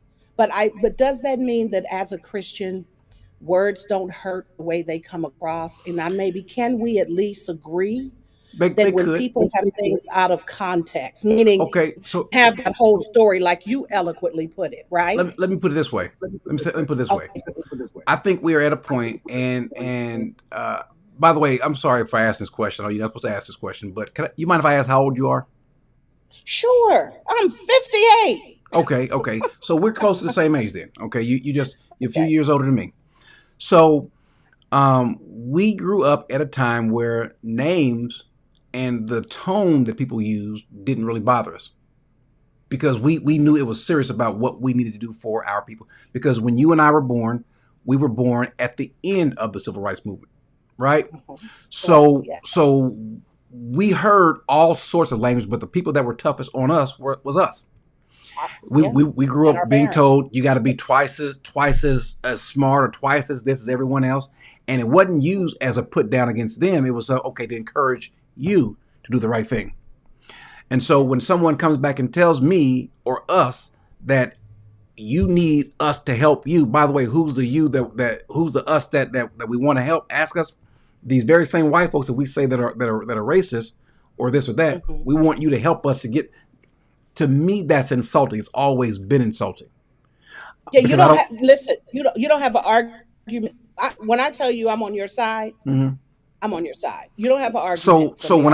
So when people talk about tone, I can understand how it can come across as because oftentimes we live in a soundbite world where all we hear are sound bites and clicks and so forth, and we don't get the full understanding of what they were saying. Because sometimes we might catch a portion of a radio broadcast. That I was saying. And we heard like what we heard him saying about Sheila Jackson Lee. He doesn't feel that way because he goes on to talk about how he doesn't feel that way about all black, but it's just those. There are certain blacks where I think this person is loony, and there's some that are not. And so if you just kind of clip that part out, you hear him saying this about this one black woman or two or three black women. It's like, wow, okay? But we live that way. Now, I had a conversation with a man who I believe is a racist and not a Christian. That is Joel Webbin. Joel Webbin was on here. As a matter of fact, he's been on the channel twice. But the last time he brought up the issue of DEI and blacks and qualification, things like that. I said I think DEI is wrong, but the way he was coming at it was clearly racist because he was talking about not seeing blacks in his neighborhood and a black doctor, things like that. Now, there are certain places where you don't get to lower the standards, right? Now, a pilot, there are no standards lowered in terms of what you have to do, but the flight hour requirements in some cases have been lowered. I see people saying that no standards have been lowered. They have in some cases. The number of flight hours that you are required have been changed for some people. Okay. So now, that's where the accommodation was made. It's what I'm here. And you're educating me. Because again, Corey, that was not a context that I was familiar with. And again, when I said to you, I have prayed and I will continue to pray for this gentleman's family, his wife, his children. I was horrified that this happened. I just think my first introduction to him when I went to hear more or learn about him was some of these sound bites. Yeah. And it was a little conflicting because I was trying to put the pieces together. When I heard some of the things he said, so I was too, because I didn't know a lot about him. I said, well, y'all tell me what he said and so forth. The Martin Luther King Jr. thing about the rapist part, I didn't hear that. What I think he's wrong about that. I think not that I know, but I think he's wrong for putting it out there until we know. And so that's unnecessary. Or to say that other people are more influential or important than Martin Luther King Jr., irrespective of what we think about him as biblical, his doctrine, you can't deny the effect and how he was used for this country and for the rights of black people. That part cannot be denied, irrespective of even his political persuasions. What he did was without question important. And, oh, by the way, he died for that cause, knowing he could possibly die or potentially die for that cause. So I would never take away credit from him on that. And I think that, sometimes, you get in this habit of, especially in politics, you can say inflammatory things. You got a camera in front of you, a mic. Maybe that's more what it is. And I think you have helped me. And again, I still stand for the fact that I've never doubted his heart for Jesus or any of those things. Mm-hmm. I was just trying to understand the context and how these things were being said. I think that you have done a great job helping me. And again, I will forever pray for this man's family. And I thank God for the things that he has done to advance the kingdom of God and the gospel. So you don't get, I'm not here to argue and prove my point, and I don't have a flag to put in the ground. I think that you helped me understand the United Airlines piece.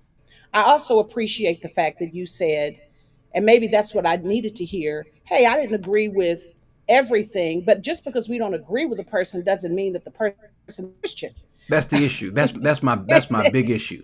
Because I say some things, and I've had to come back and say, you know what, guys, let me not say this again, or let me not do that. I've even told people who I still think that I don't think you're saved, but let me apologize for the tone or the rhetoric that I use. If I said something that was offensive, because we all do that. We all, you know what, I could have said it better.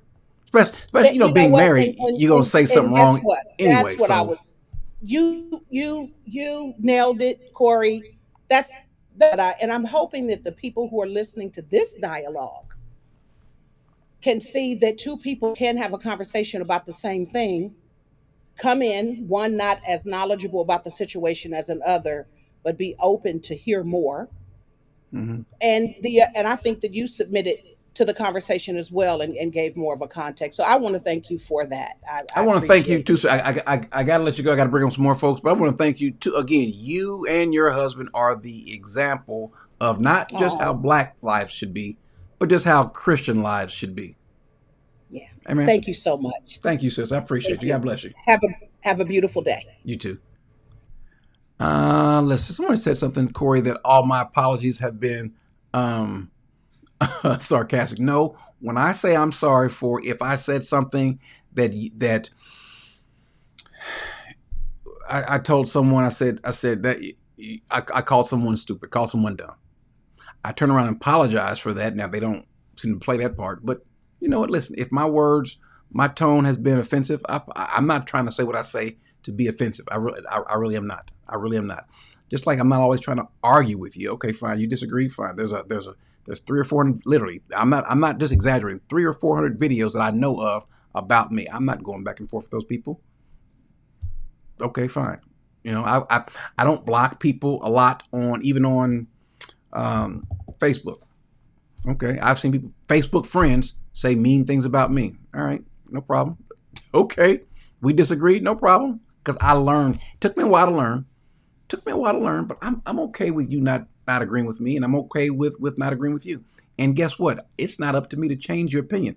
But what I don't want to see happen is us as believers denigrating other people, kicking them out of the kingdom if it's not a doctrinal issue or an apparent lifestyle of sin. Charlie Kirk does not have an apparent lifestyle of sin or bad doctrine that I know of. And thus far, no one has said so. if our only issue, and this is where I reserve the right to be strong against towards black folks, is that we have to deal with our stuff. Ain't nobody coming to save us. And so sometimes we might not say it the right way. We might say it the wrong way. Who knows? We might be taken out of context. But the truth is the truth. The biggest enemy of black people are black people. You can have a problem with that all you want to. It is, and we are. It is, and we are, and there's no reason for it. We've got all the opportunities in the world. You can't tell me we got people that come to this country from Africa, from the Middle East, from Mexico, from South America, who get here and end up passing us. Why? Well, they didn't experience the same amount of racism. Some of them did. Some of them did. So, ladies and gentlemen, I've been here for 3 hours. I'll take one or two more calls. Look at me, sound like I'm on the radio. One or two more calls, and then we'll move on. I am sorry, guys. I can't. There's a bunch of folks. There's a bunch of people waiting. I'm sorry. I can't get to you. Let me bring on. Let's see. Let me bring on Paula. Let me bring her on. And I'll bring on one more person after her. I'm sorry, guys, but I can't. I've got studying to do. I've got some lectures to. There it is. I've got some lectures to listen to and a ton of reading, and I have got to translate a particular chapter in the Bible, and I've got to look at the textual variants. So take Andre's. Andre's not in here. I wish Andre would jump on this thing. I wish you would. Adrian said, I wish you would, but anyway, where'd she go? Okay, click on this and bring on Paula on. Paula, how you doing? Hi. How you doing? Hi, Corey. Hello. Yes. Well, I just retired from education, Mm-hmm. and I agree with some of the points that you're making. In working in inner city schools, I do feel that we as our Black parents, we need to get more involved in our kids' education. Yeah. I know my parents were very involved, and I'm very involved with my child's education. But we need to go to those parent conferences. We need to make sure our children get tutoring. Mm-hmm. And I want to see us take advantage of the opportunities for our kids to go to college and earn associates in high school.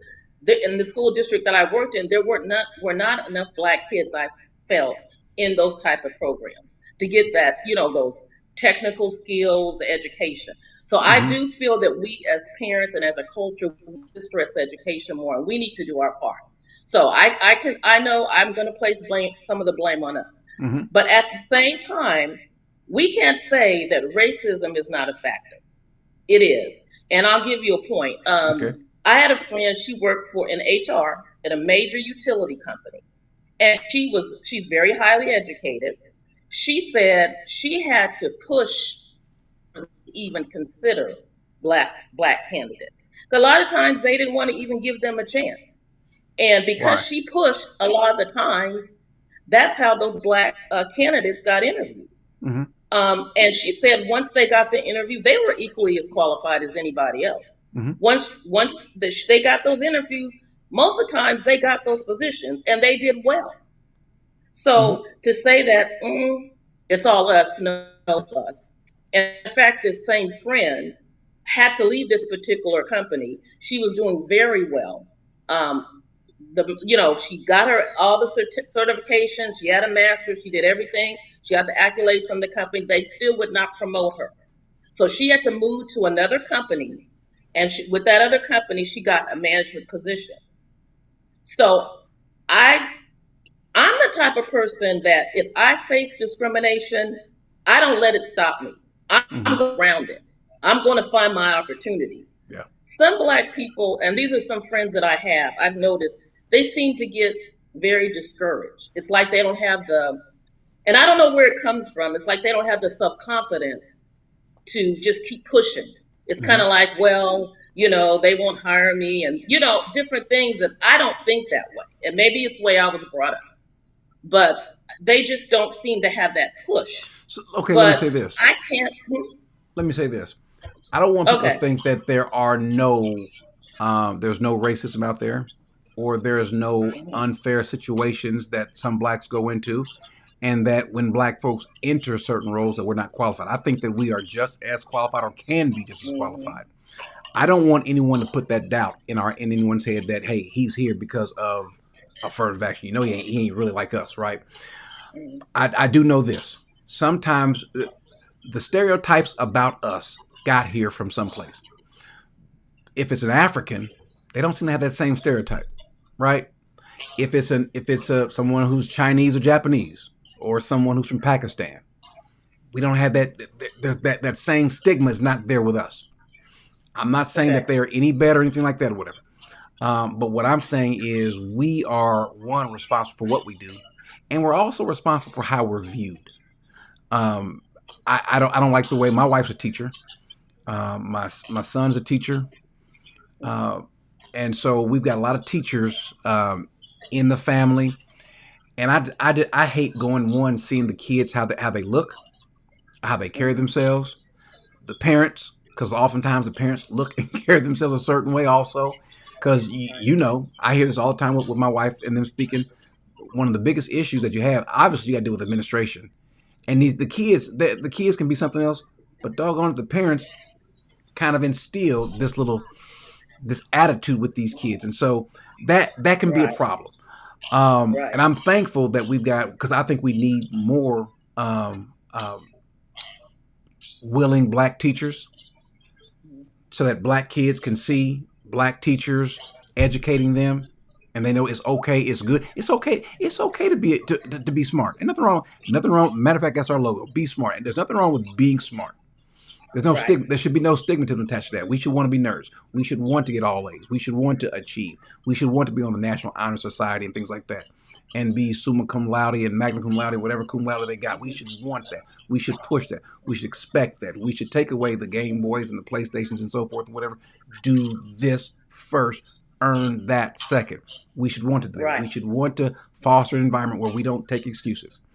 One of the things my wife found out when she was doing COVID and she was doing the stuff for teaching children in China, that they have no excuses. They don't allow their children to build in any excuses. And so consequently, what do we see? We see Chinese kids now coming over here to America, taking jobs and positions from not just blacks, but from whites, Hispanic, whoever. We see people from other countries who there are no excuses allowed coming over here. Now, there are going to be some racist folks in your way. There's always going to be somebody racist in America or in the world. There just always will be. There's always also going to be somebody else who ain't racist. They just don't like you, or they're just jerks. And so our job, because what we can't say is, now that might account for a few issues or some of the issues, but it can't account for the majority of our issues in employment. It can't be the majority, right? We're not so pathetic to where it's somebody who's closing the door on all of us, right? So, and this is kind of a new thing, not that we're not doing anything, but a newer phenomenon where we are holding on to the ready-made excuses. We are letting folks build in excuses for us, and underachieving is okay. I don't like seeing these different school districts and when they start testing kids and these kids are not achieving. I don't know. That breaks my heart. Where you got now more and more kids. My wife, she'll just run down the list, look at the state test scores. I don't know what state you're in, but here in Texas, about how many kids are not performing at level. And what they have done is they have dumbed down the standards. So even the kids who are not performing at level, at standard, it's a lower standard than it was 10 years ago or 20 years ago. So we have a huge problem, and I think it's all across America. I think we don't teach our teachers. I mean, you know this. We don't treat our teachers correctly. We put a lot on them, and then we don't give them support financially or even emotionally. There's no incentives for the teachers to want to even train these little hard-headed kids sometimes. Because if you mess up, it's your fault, even though you can't do all the things that you know to do to train these kids, to teach these kids. So we have a hard road to hoe, but the way that we can offset that is if the kids come in ready to learn. Well, that only happens because of the home. And if the home was better, it makes the job easier for the teacher and the environment more conducive for everybody to learn. Because if you got 20 kids and 16 want to learn and 4 don't, that 4 is going to be a problem because it's hard to. It ain't hard to remove a kid out of a classroom now. Yeah. So Yeah, that it is. so Mhm. so you need these fathers or these good family structures so that all these kids are doing well. And you know what help also? If mama who has a kid in the school sees that other kids are also doing well and the other parents also want that, sometimes peer pressure ain't just in high school, it's also with adults too. And so we need to have this attitude fostered all over our communities, not just black communities, white kids too, Hispanic kids as well. But we're the ones, this community, we don't have the luxury to fall any further behind. We just don't. Right. So if it means us being hard, right now people are getting tired of us. And I mean us. Black folks start saying, you know what? We got to do something. It's up to us and we can do it.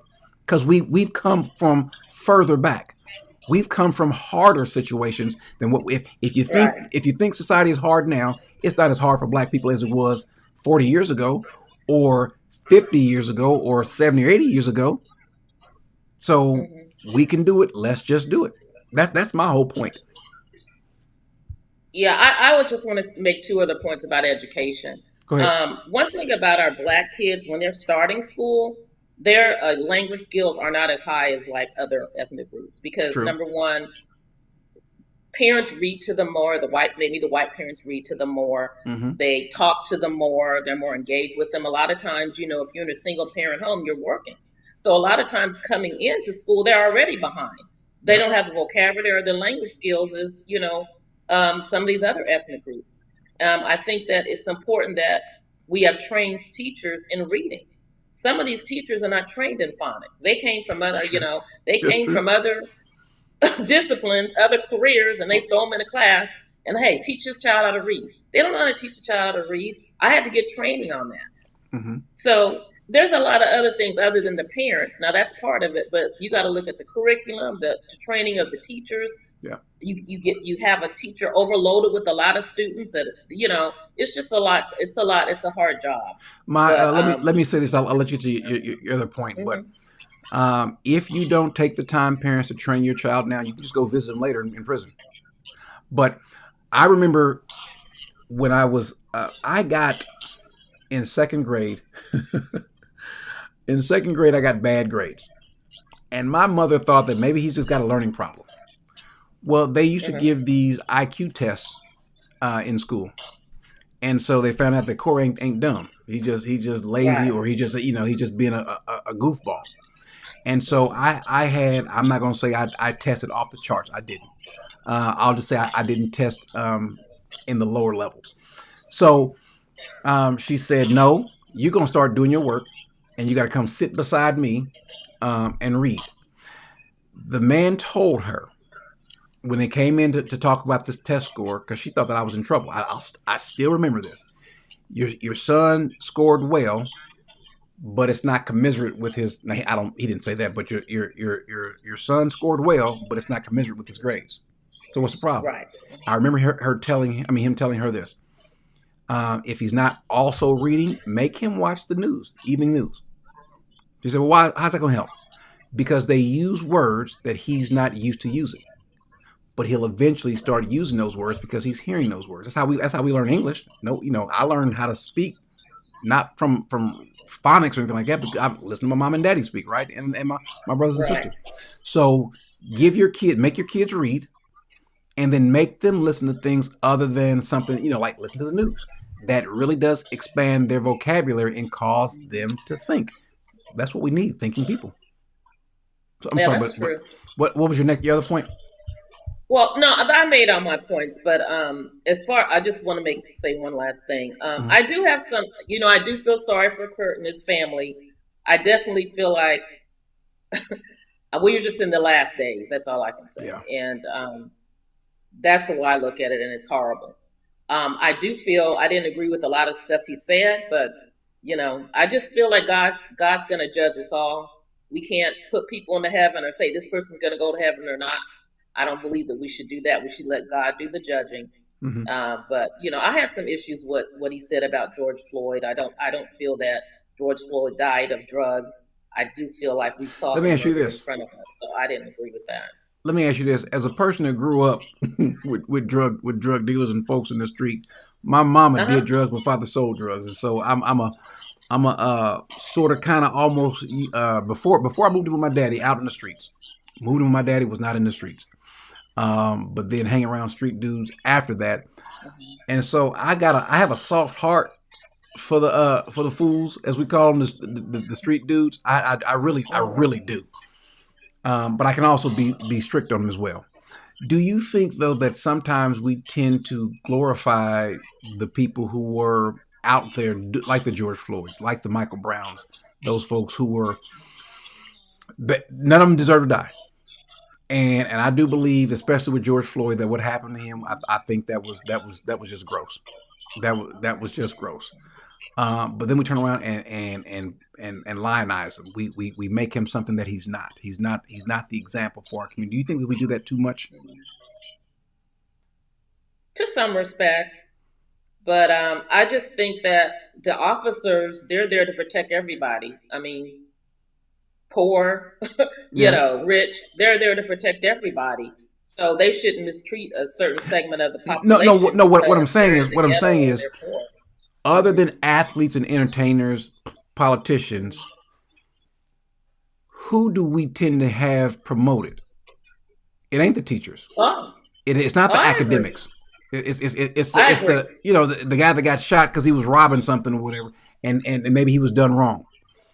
But man, I want to hear about, like, the sister that was on, with her been married for so long, and her instead her daughter was summa cum laude or whatever. I want to hear more about that.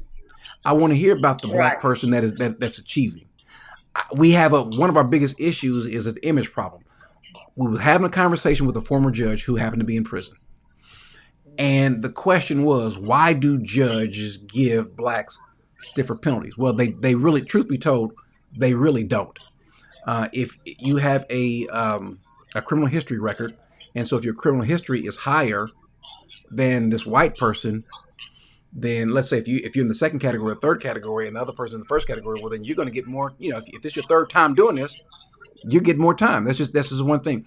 But one of the things that this judge brought up, the white judge that he brought up, and it's true, how often do they interact with people in the black community? So there's a judge who might live in a nice neighborhood.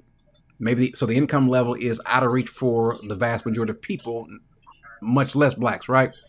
So his interaction with blacks is going to be what he sees on TV and the news, and then in his court. Well, coming before him in the court, that you ain't making a good impression. Now, yeah, he's got some white folks that come in front of him, but he doesn't think that white folks are like this. You with me? Because he knows I'm white. My nephews, my sons, my daughters. My point is, we have an image problem that I think we could fix if we wanted to fix our image problem. Because let's be honest, when you see black people, we think something, don't we? If you see a bunch of black folks together, it might cause you to think something, good or bad. It might not be the same thing. Go ahead. I'm sorry. I think racism is taught and it's carried from generation to generation. So I don't care what you appear as a black person. You could be an educated black person, have your stuff. That white person still may, or whatever race, may think certain things about you. But do you think, though, it's in the heart? But you're not racist towards black people. I'm not. Do you think that? Do you feel a certain way if you saw 10, 19, 20, 21-year-old black men gathered together? Would you think something, or would you be at least more on alert versus if you saw, I don't know, 10 Asian kids? It will depend on the neighborhood. Okay. If you're at the mall. If I'm in a suburban area, I wouldn't probably think of it as much. Let's say if you're at the gas station or the mall. Let's say the mall. It depends on the area. So I'm going to be leery. And listen, I'm down with the street dudes. I can talk with them. I can hang out with them and so forth, whatever. But I'm gonna be leery. The reason why is because all my buddies, all my best friends, were inmates, right? So I know those people, and we don't trust them. when you see a bunch of us gathered up together, first of all, do you often see a bunch of Asian kids gathered up together? I don't live around a lot of Asian people, so I don't know. But if you have you ever gone to the mall, you're going to see somebody Asian at the mall or to a restaurant. You're not going to see a bunch of them gathered up, but you might see a bunch of blacks together. And so, like Jesse Jackson said, he said that one day when he was walking at night in Chicago, and he heard some people behind him, a few kids behind him, and he was nervous, and he looked back and saw they were white, and he breathed a sigh of relief. He was a little bit, he was put at ease, right? Mm-hmm. Now this was Jesse Jackson saying this in the 80s. This is the 80s, so we move forward 40-something years later. We have an image from that we can fix. Yeah, but in this climate, I would be. It wouldn't really matter. It could be a group of white kids. I mean, may feel uncomfortable too. So in this racial climate, so yeah. I don't know. It kind of sometimes it depends on for me. Okay. Well, listen, sister, I appreciate you. I appreciate you being a teacher. I have a heart, a special place in my heart for teachers. This is my wife's last year of teaching. At least she says so. Hope so. I'm last done. Year. So. I'm done. Thank All right, sister, you take care. Enjoy talking with you. All right. Okay. Bye. Okay. I've got Allende. Try to bring him on earlier, and it went off. And so let me go ahead and. But hold on, before I bring you on, brother. Let me bring you on. You'll be the last person. But let me. I gotta address some things first. My main man, my buddy, love him to death, folk. Corey, I'm so tired of you dismissing the issues that African Americans have faced historically that have an effect on them today, as if that doesn't matter. What effect do you have on you? What is it? What historical issues are affecting you today? I would like to know. What historical issues are causing your plight? What's the issue? Would love to know.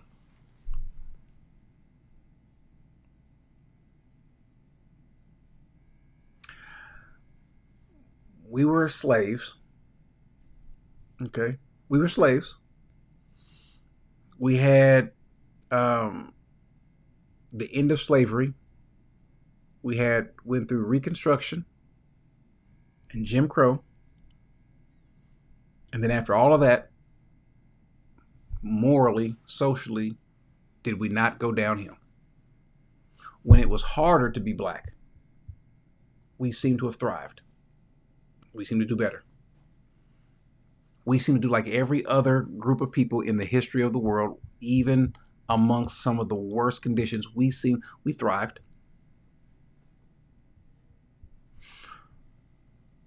Our history is not the issue. If you think, let me just, y'all forgive me. Here's a sound bite right here. Here's a sound bite. If you think our history is the reason why we don't achieve, end your life. It's over with. As we tell a person in prison, well, you hear us say, well, kill yourself. Now, I'm not telling you to kill yourself. I'm not telling you that. It's just a way of us saying, well, give up then, because there's nothing else. That's something you can't change. You can't change the past. You can complain about it. We had guys who says in prison, come to prison, and they're complaining. These guards or something else. I don't like the food here. I don't like the living conditions. And guys will say, hey, kill yourself, because you're not changing it. What are you going to do? You going to make it past it, or you going to complain about it? Yeah, we were slaves. I wasn't. I don't even know a slave. You don't know a slave. You can read about it. But what you going to do? That's the reason? Really? No, it's not. If that's your rationale, there's nothing we can do about it. Go sell drugs.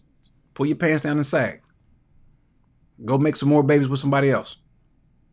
If that's our reason, I'm sick and tired of hearing about our history. I'm sick and tired of hearing about our history as though that's what we come from. That's what we're about. Slavery. No. I'm sick and tired about hearing about black church history. There's a reason why Jesus didn't bring these things up. There's a reason why. You can learn from the past. So I know the past. What is it about the past that I'm going to learn? I don't think you guys both said you can learn from the past. I don't think you and others have learned from the past. I think you dwell in the past.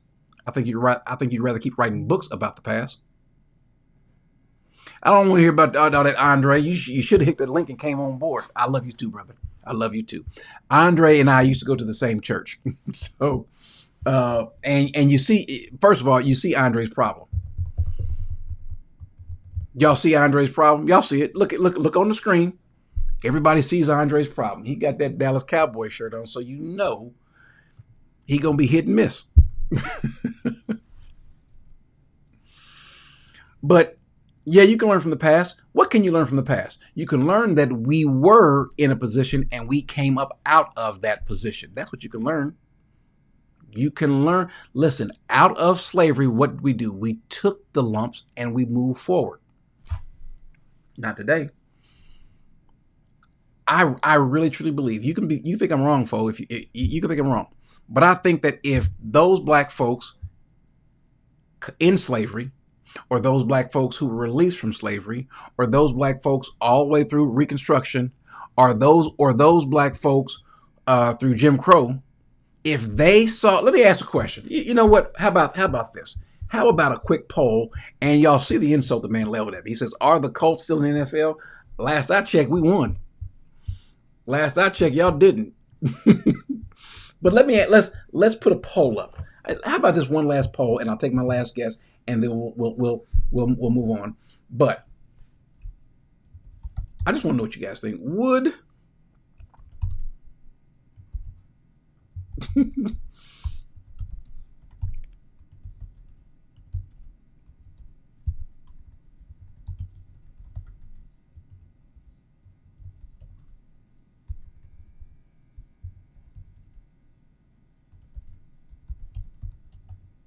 this is just easy question.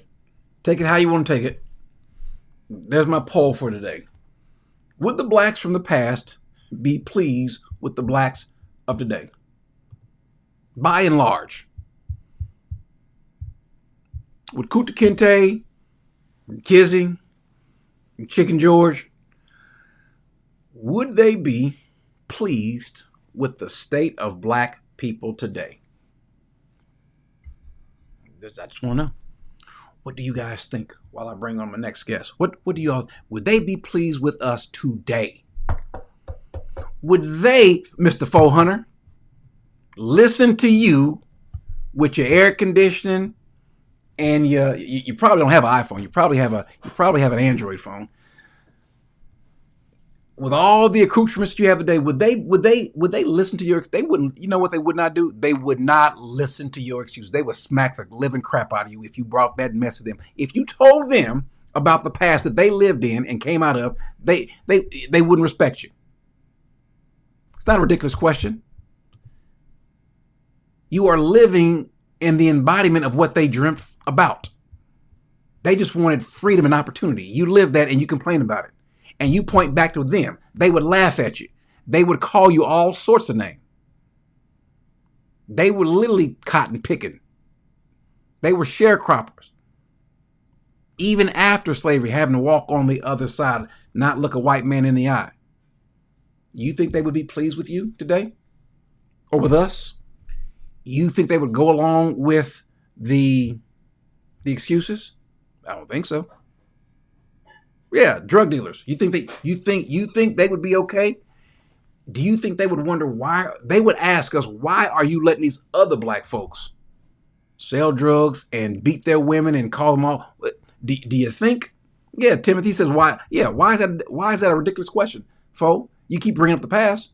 If just hypothetically, if you could ask the people from the past, what would they say about what you just said? They would call you a fool. You're not a fool, but that's what they would call you. They would discount everything you have to say. It's not a ridiculous question. I'm asking you. You keep bringing up the past. How would people in the people in listen? If here's something else. If we could switch places, and I'm coming to you, Allende. If we could switch places, If the black folks today would switch places with the black folks, either in slavery or Reconstruction, who would fare better? I submit to you that if those black people, those men who were slaves or just got out of slavery, recently freed slaves, or those in Reconstruction or even Jim Crow, if they lived today, they would be the pilots. They would be the doctors. They would be the dentists. They would. However, I think if we lived then, we would have begged to stay in slavery. We wouldn't advance. Under these conditions, far better than them, we look what we do. We complain about it and go back and ask Massa to help fix it and make excuses for us. Say what you want to say. Anyway, last guest, and I've got to go. Dear brother, Hello, how Corey. you doing? Can you hear me? I can hear you. I can hear you. All right, sounds good. Sounds good. All right. Well, first of all, I just want to thank you for having me on. I know it's been a long night for you. Very long Um, night. Very long night. I'm probably your youngest caller here. I'm only 21. Okay, yeah, And you I'm from are. that city that you mentioned a lot, Chicago. Chicago. Um, Okay, where you stay at?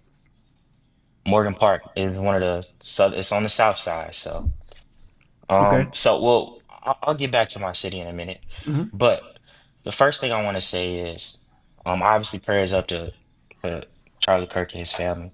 Um, I believe that that was a senseless act.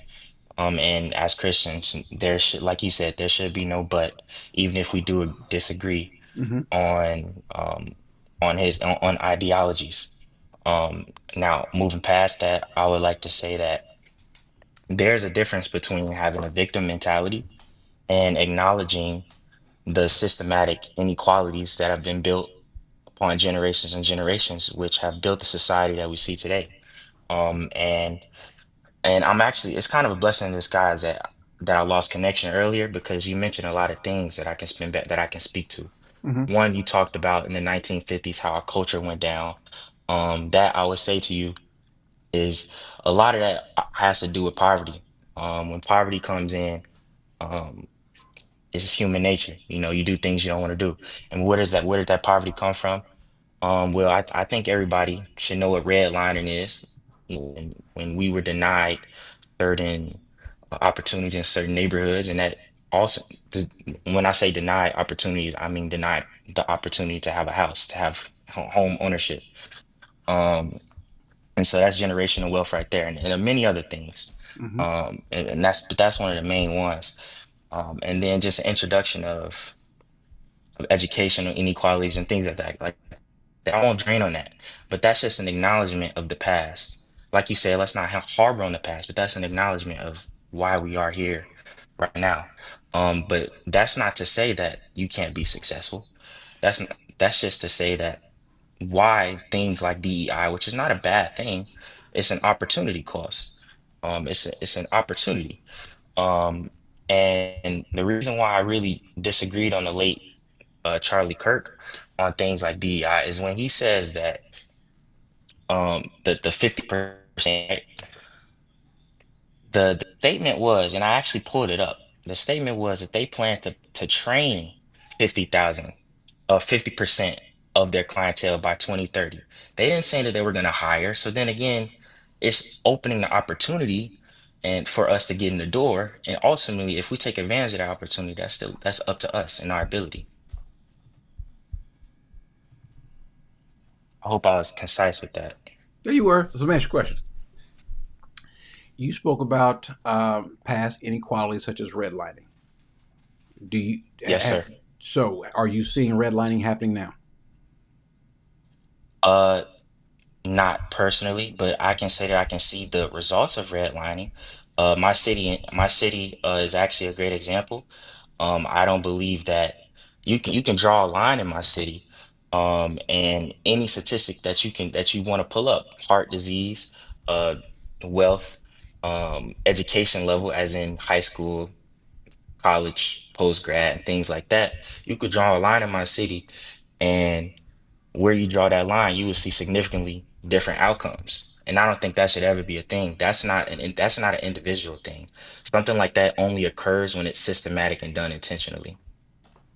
Okay, so let me pull up this was the stat. You can go pull this up.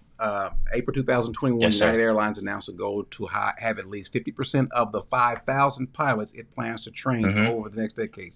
So of the ones they're hiring, 50% of them are going to be black or women. So now they're not hiring pilots all of the time. It's not like their pilots are growing on trees.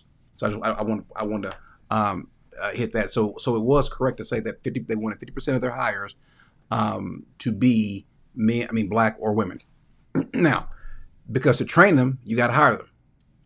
Anyway, but let's jump back into this.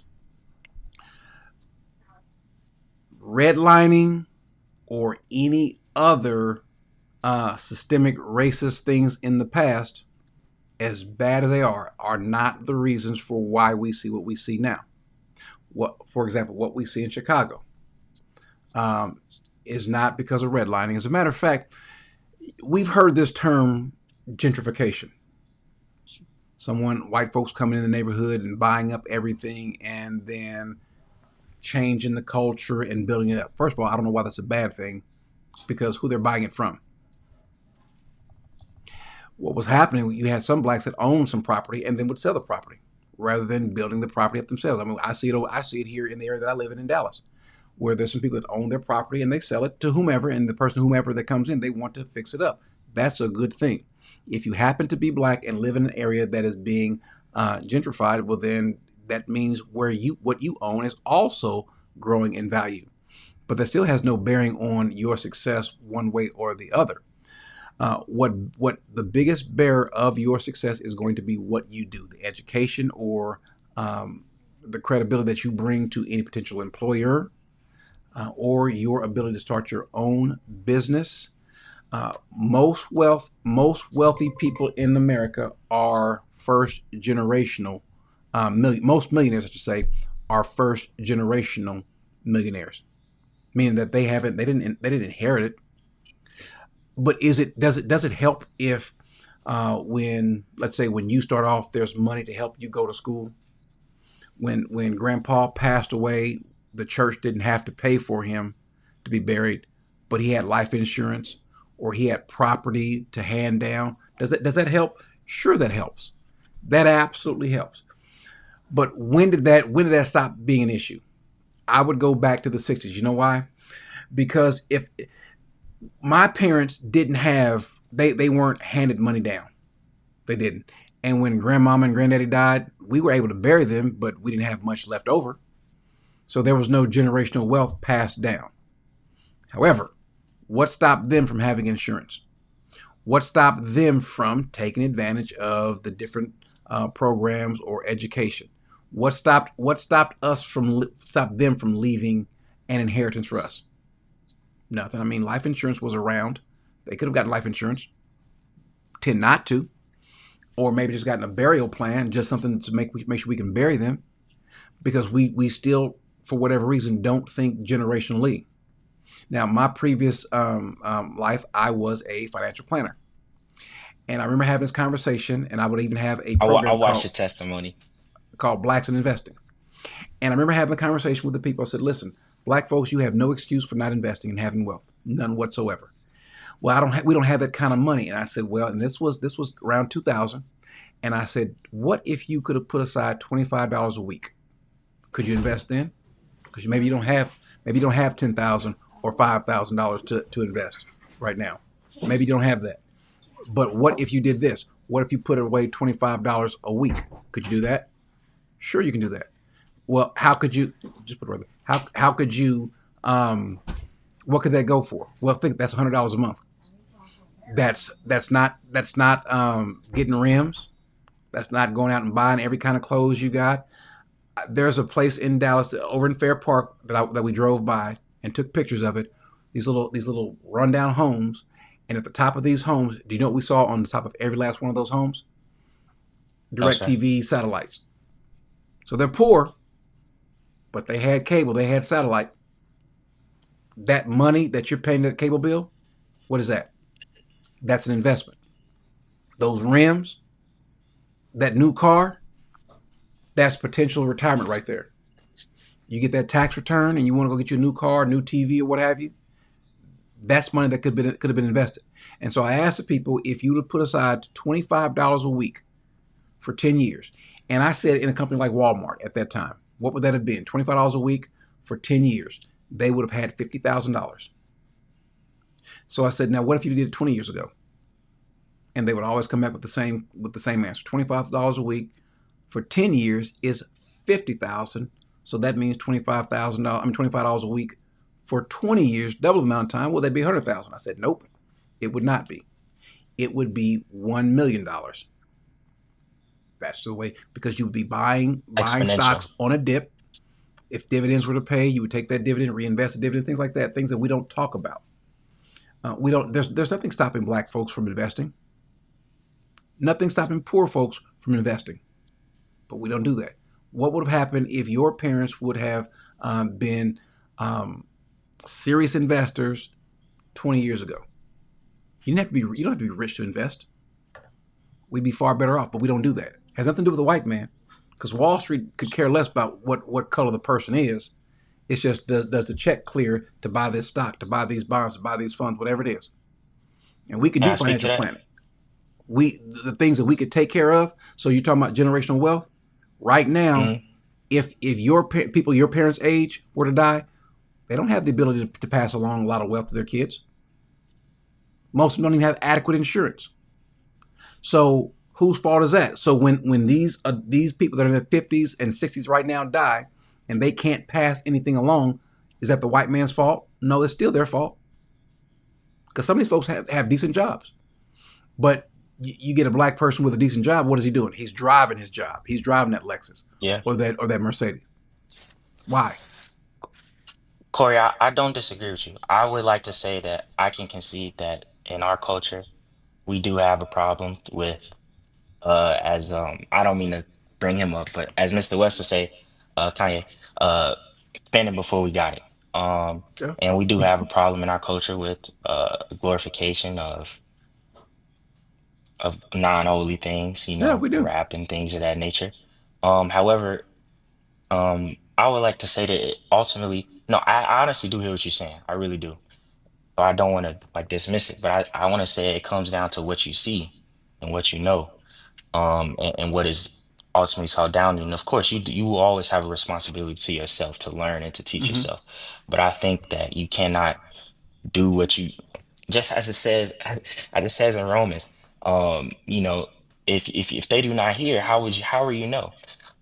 So I want to take my example, my life, for example. I'm extremely blessed. I have now I didn't come from perfect circumstances. Like my mom had me at 21, but I right now my mom is married. I grew up in a great household. My dad is separated, but my dad is also married, so I have two sets of parents basically. I've always been nurtured, smart, whatever. I went to Walter Payton, which is a great school in my city. It's up north, so it's not on the south side. But why I'm not trying to brag on myself. Why I bring that up is, if I would have went to one of my neighborhood schools, I wouldn't have been able to go to Ohio State, which is where I go. I wouldn't have been able to.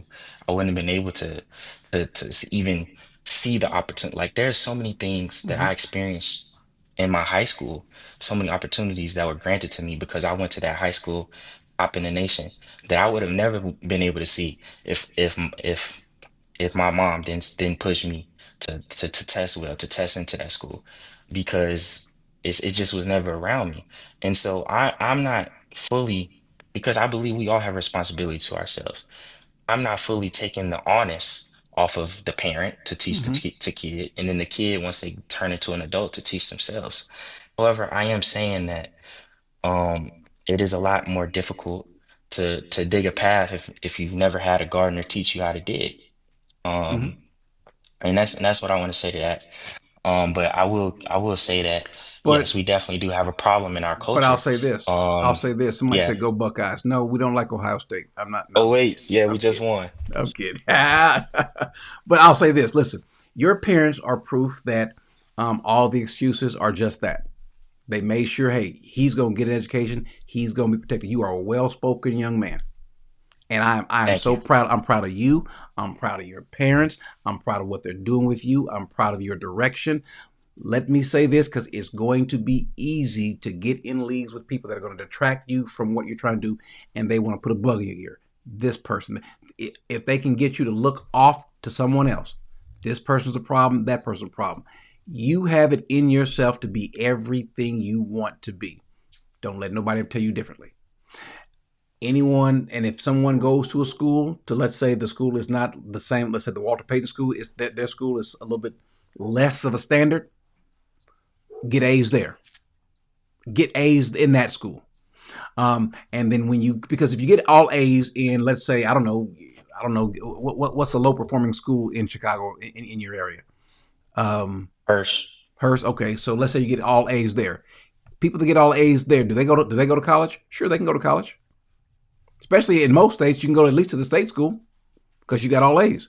And then what do you score on your SAT or ACT? They have actually brought down some of the things that are required to score high on those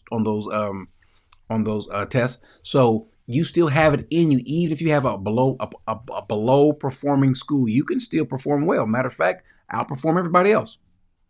And then because it's easier to shine in the mud. So if everyone else is low, hey, listen, let you or your parents take it upon themselves to make sure that you do what you got to do. And if that means you got to do something to move out of that neighborhood or what have you, fine. Do what you got to do for your kids. Because let's be honest, most of us tend to make sacrifices for the things that we want. I'll make sacrifices for them Jordans. I'll make sacrifices for that weave I'm trying to get. I'll make sacrifices for that PlayStation. I'll do all those different things, but I won't make sacrifices to get my kid to this other school like your parents did. So you are proof. The last few folks that have been on are proof that what I'm saying worked. We're not going with excuses. There's always an excuse waiting around the corner for you to pick up and use. Always. As long as you don't bite into it. Go ahead.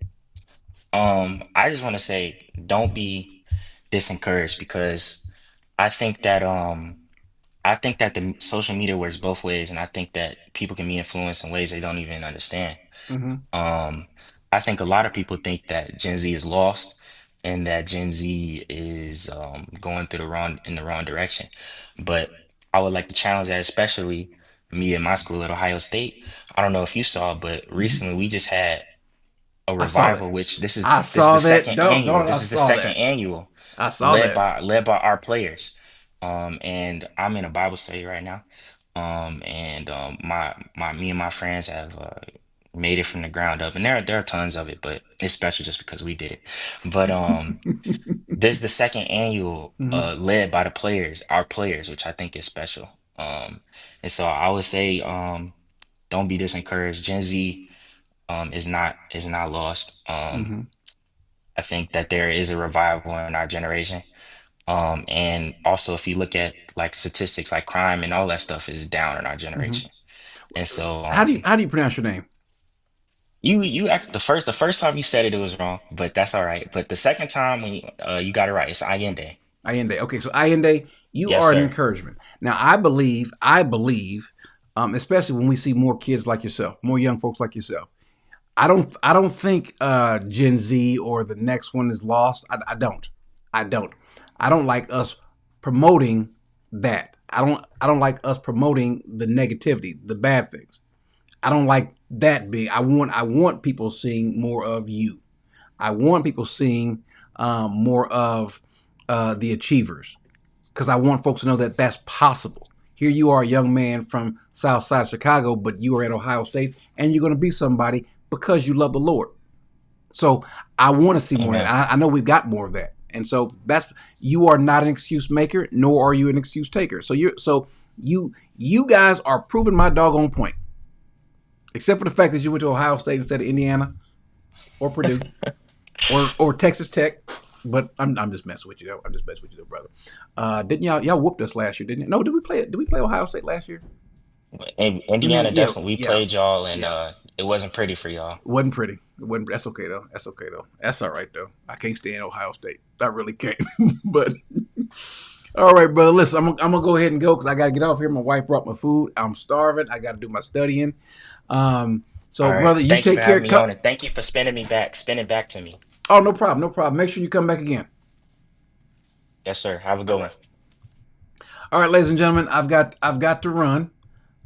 Before I do, hold on one second. By the way, 400, I love you. You all listen. Socially, politically, you are wrong, but I love you though. You're my man. You're my man. Seaway said, Corey, stop generalizing. You are using the term black loosely. Make the distinction between the true culture and the subculture. Sometimes it's hard to do, Seaway. Sometimes it's hard to do. Liz and Drew, thank you for the super chat. Shaq again, thank you again. He said God does not prioritize victimhood. Exactly. Mark Johnson says you will lie. The media and everybody else shows the worst of Black America. So of course the racists would be weary. Is that for me or for some? Okay, I don't know if that was for me or something. Okay.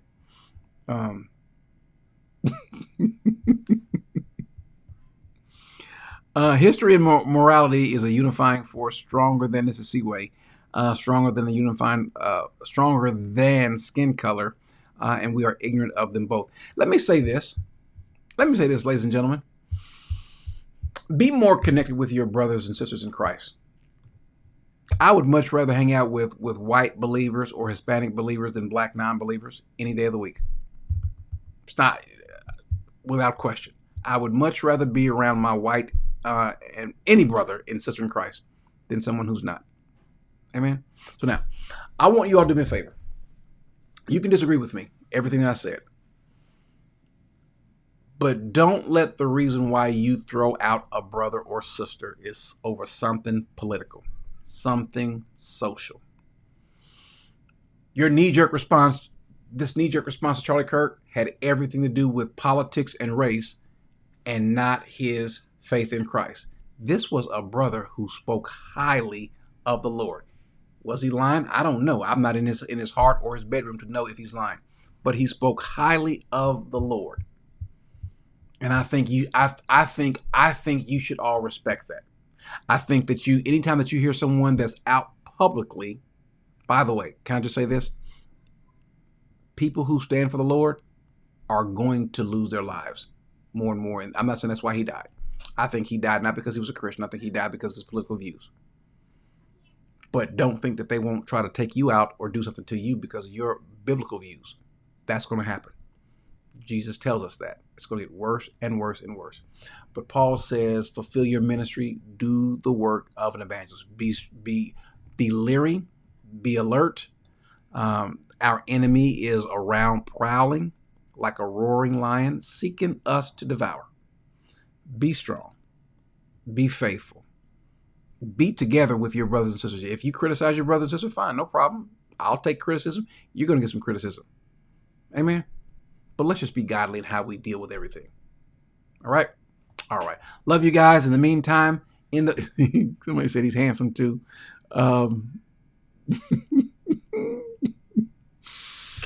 Allende, listen, are you single? You might have some folks that might have been checking you out. You might have, and listen, the deal is when you on camera, right beside me, it's easier to look cute when you sitting beside me, because you stand beside me, it don't take much to stand out. So that was what it is. He might not be an attractive young man at all. It might be because he was beside me, he just looked nice, right? I'm kidding. Yeah, I'm definitely kidding. Doggone it. Anyway, just cut your hair, become bald, and you'll be all right. You'll have to beat the ladies off of you. Anyway, who said amen to that? Quit saying amen to that. Rodney Hill said amen to that. Love you guys. And okay, I can do that. Doggone it. Hold on, where's my brother at? If I can. Can you read that? Which verse? Read that verse real quick. I said a bunch of verses, all American. Which verses did I say? Which verse? Type it in real quick so I can go read it. Of course, baldness is going to be promoted. Which verse? I can go ahead and read it real quick. As a matter of fact, I'll do something else as well. Let's pray out. I'm tired as all get out. I'm tired. So let's do this. Before we go, let's just pray for our country and for our brothers and sisters. Father, we love you so much. We thank you, Lord God, that you have chosen us for this time. We did not determine when and where to be born. That's on you. And for some reason, you put us here at this time. Why? Well, obviously, Lord, because we are to be light in this world, even in the world to where we are willing to gun down people just for their beliefs, be they political beliefs or biblical beliefs. We are in that time. But you have put us here, Lord God, to be a light to people.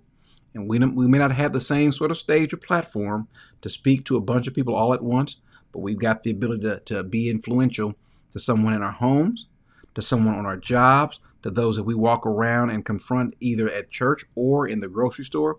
Lord, help us to be an example. Help us to be seasoning to other people with our words, but also, Lord God, that we can be an example with our actions. You said that we should be holy as you are, and we are to be holy not just in our words, but in our behavior. So God, have your way with us. Protect us as you do what you plan to do in this country and in our lives. We ask this, Lord, in Jesus' name. Amen.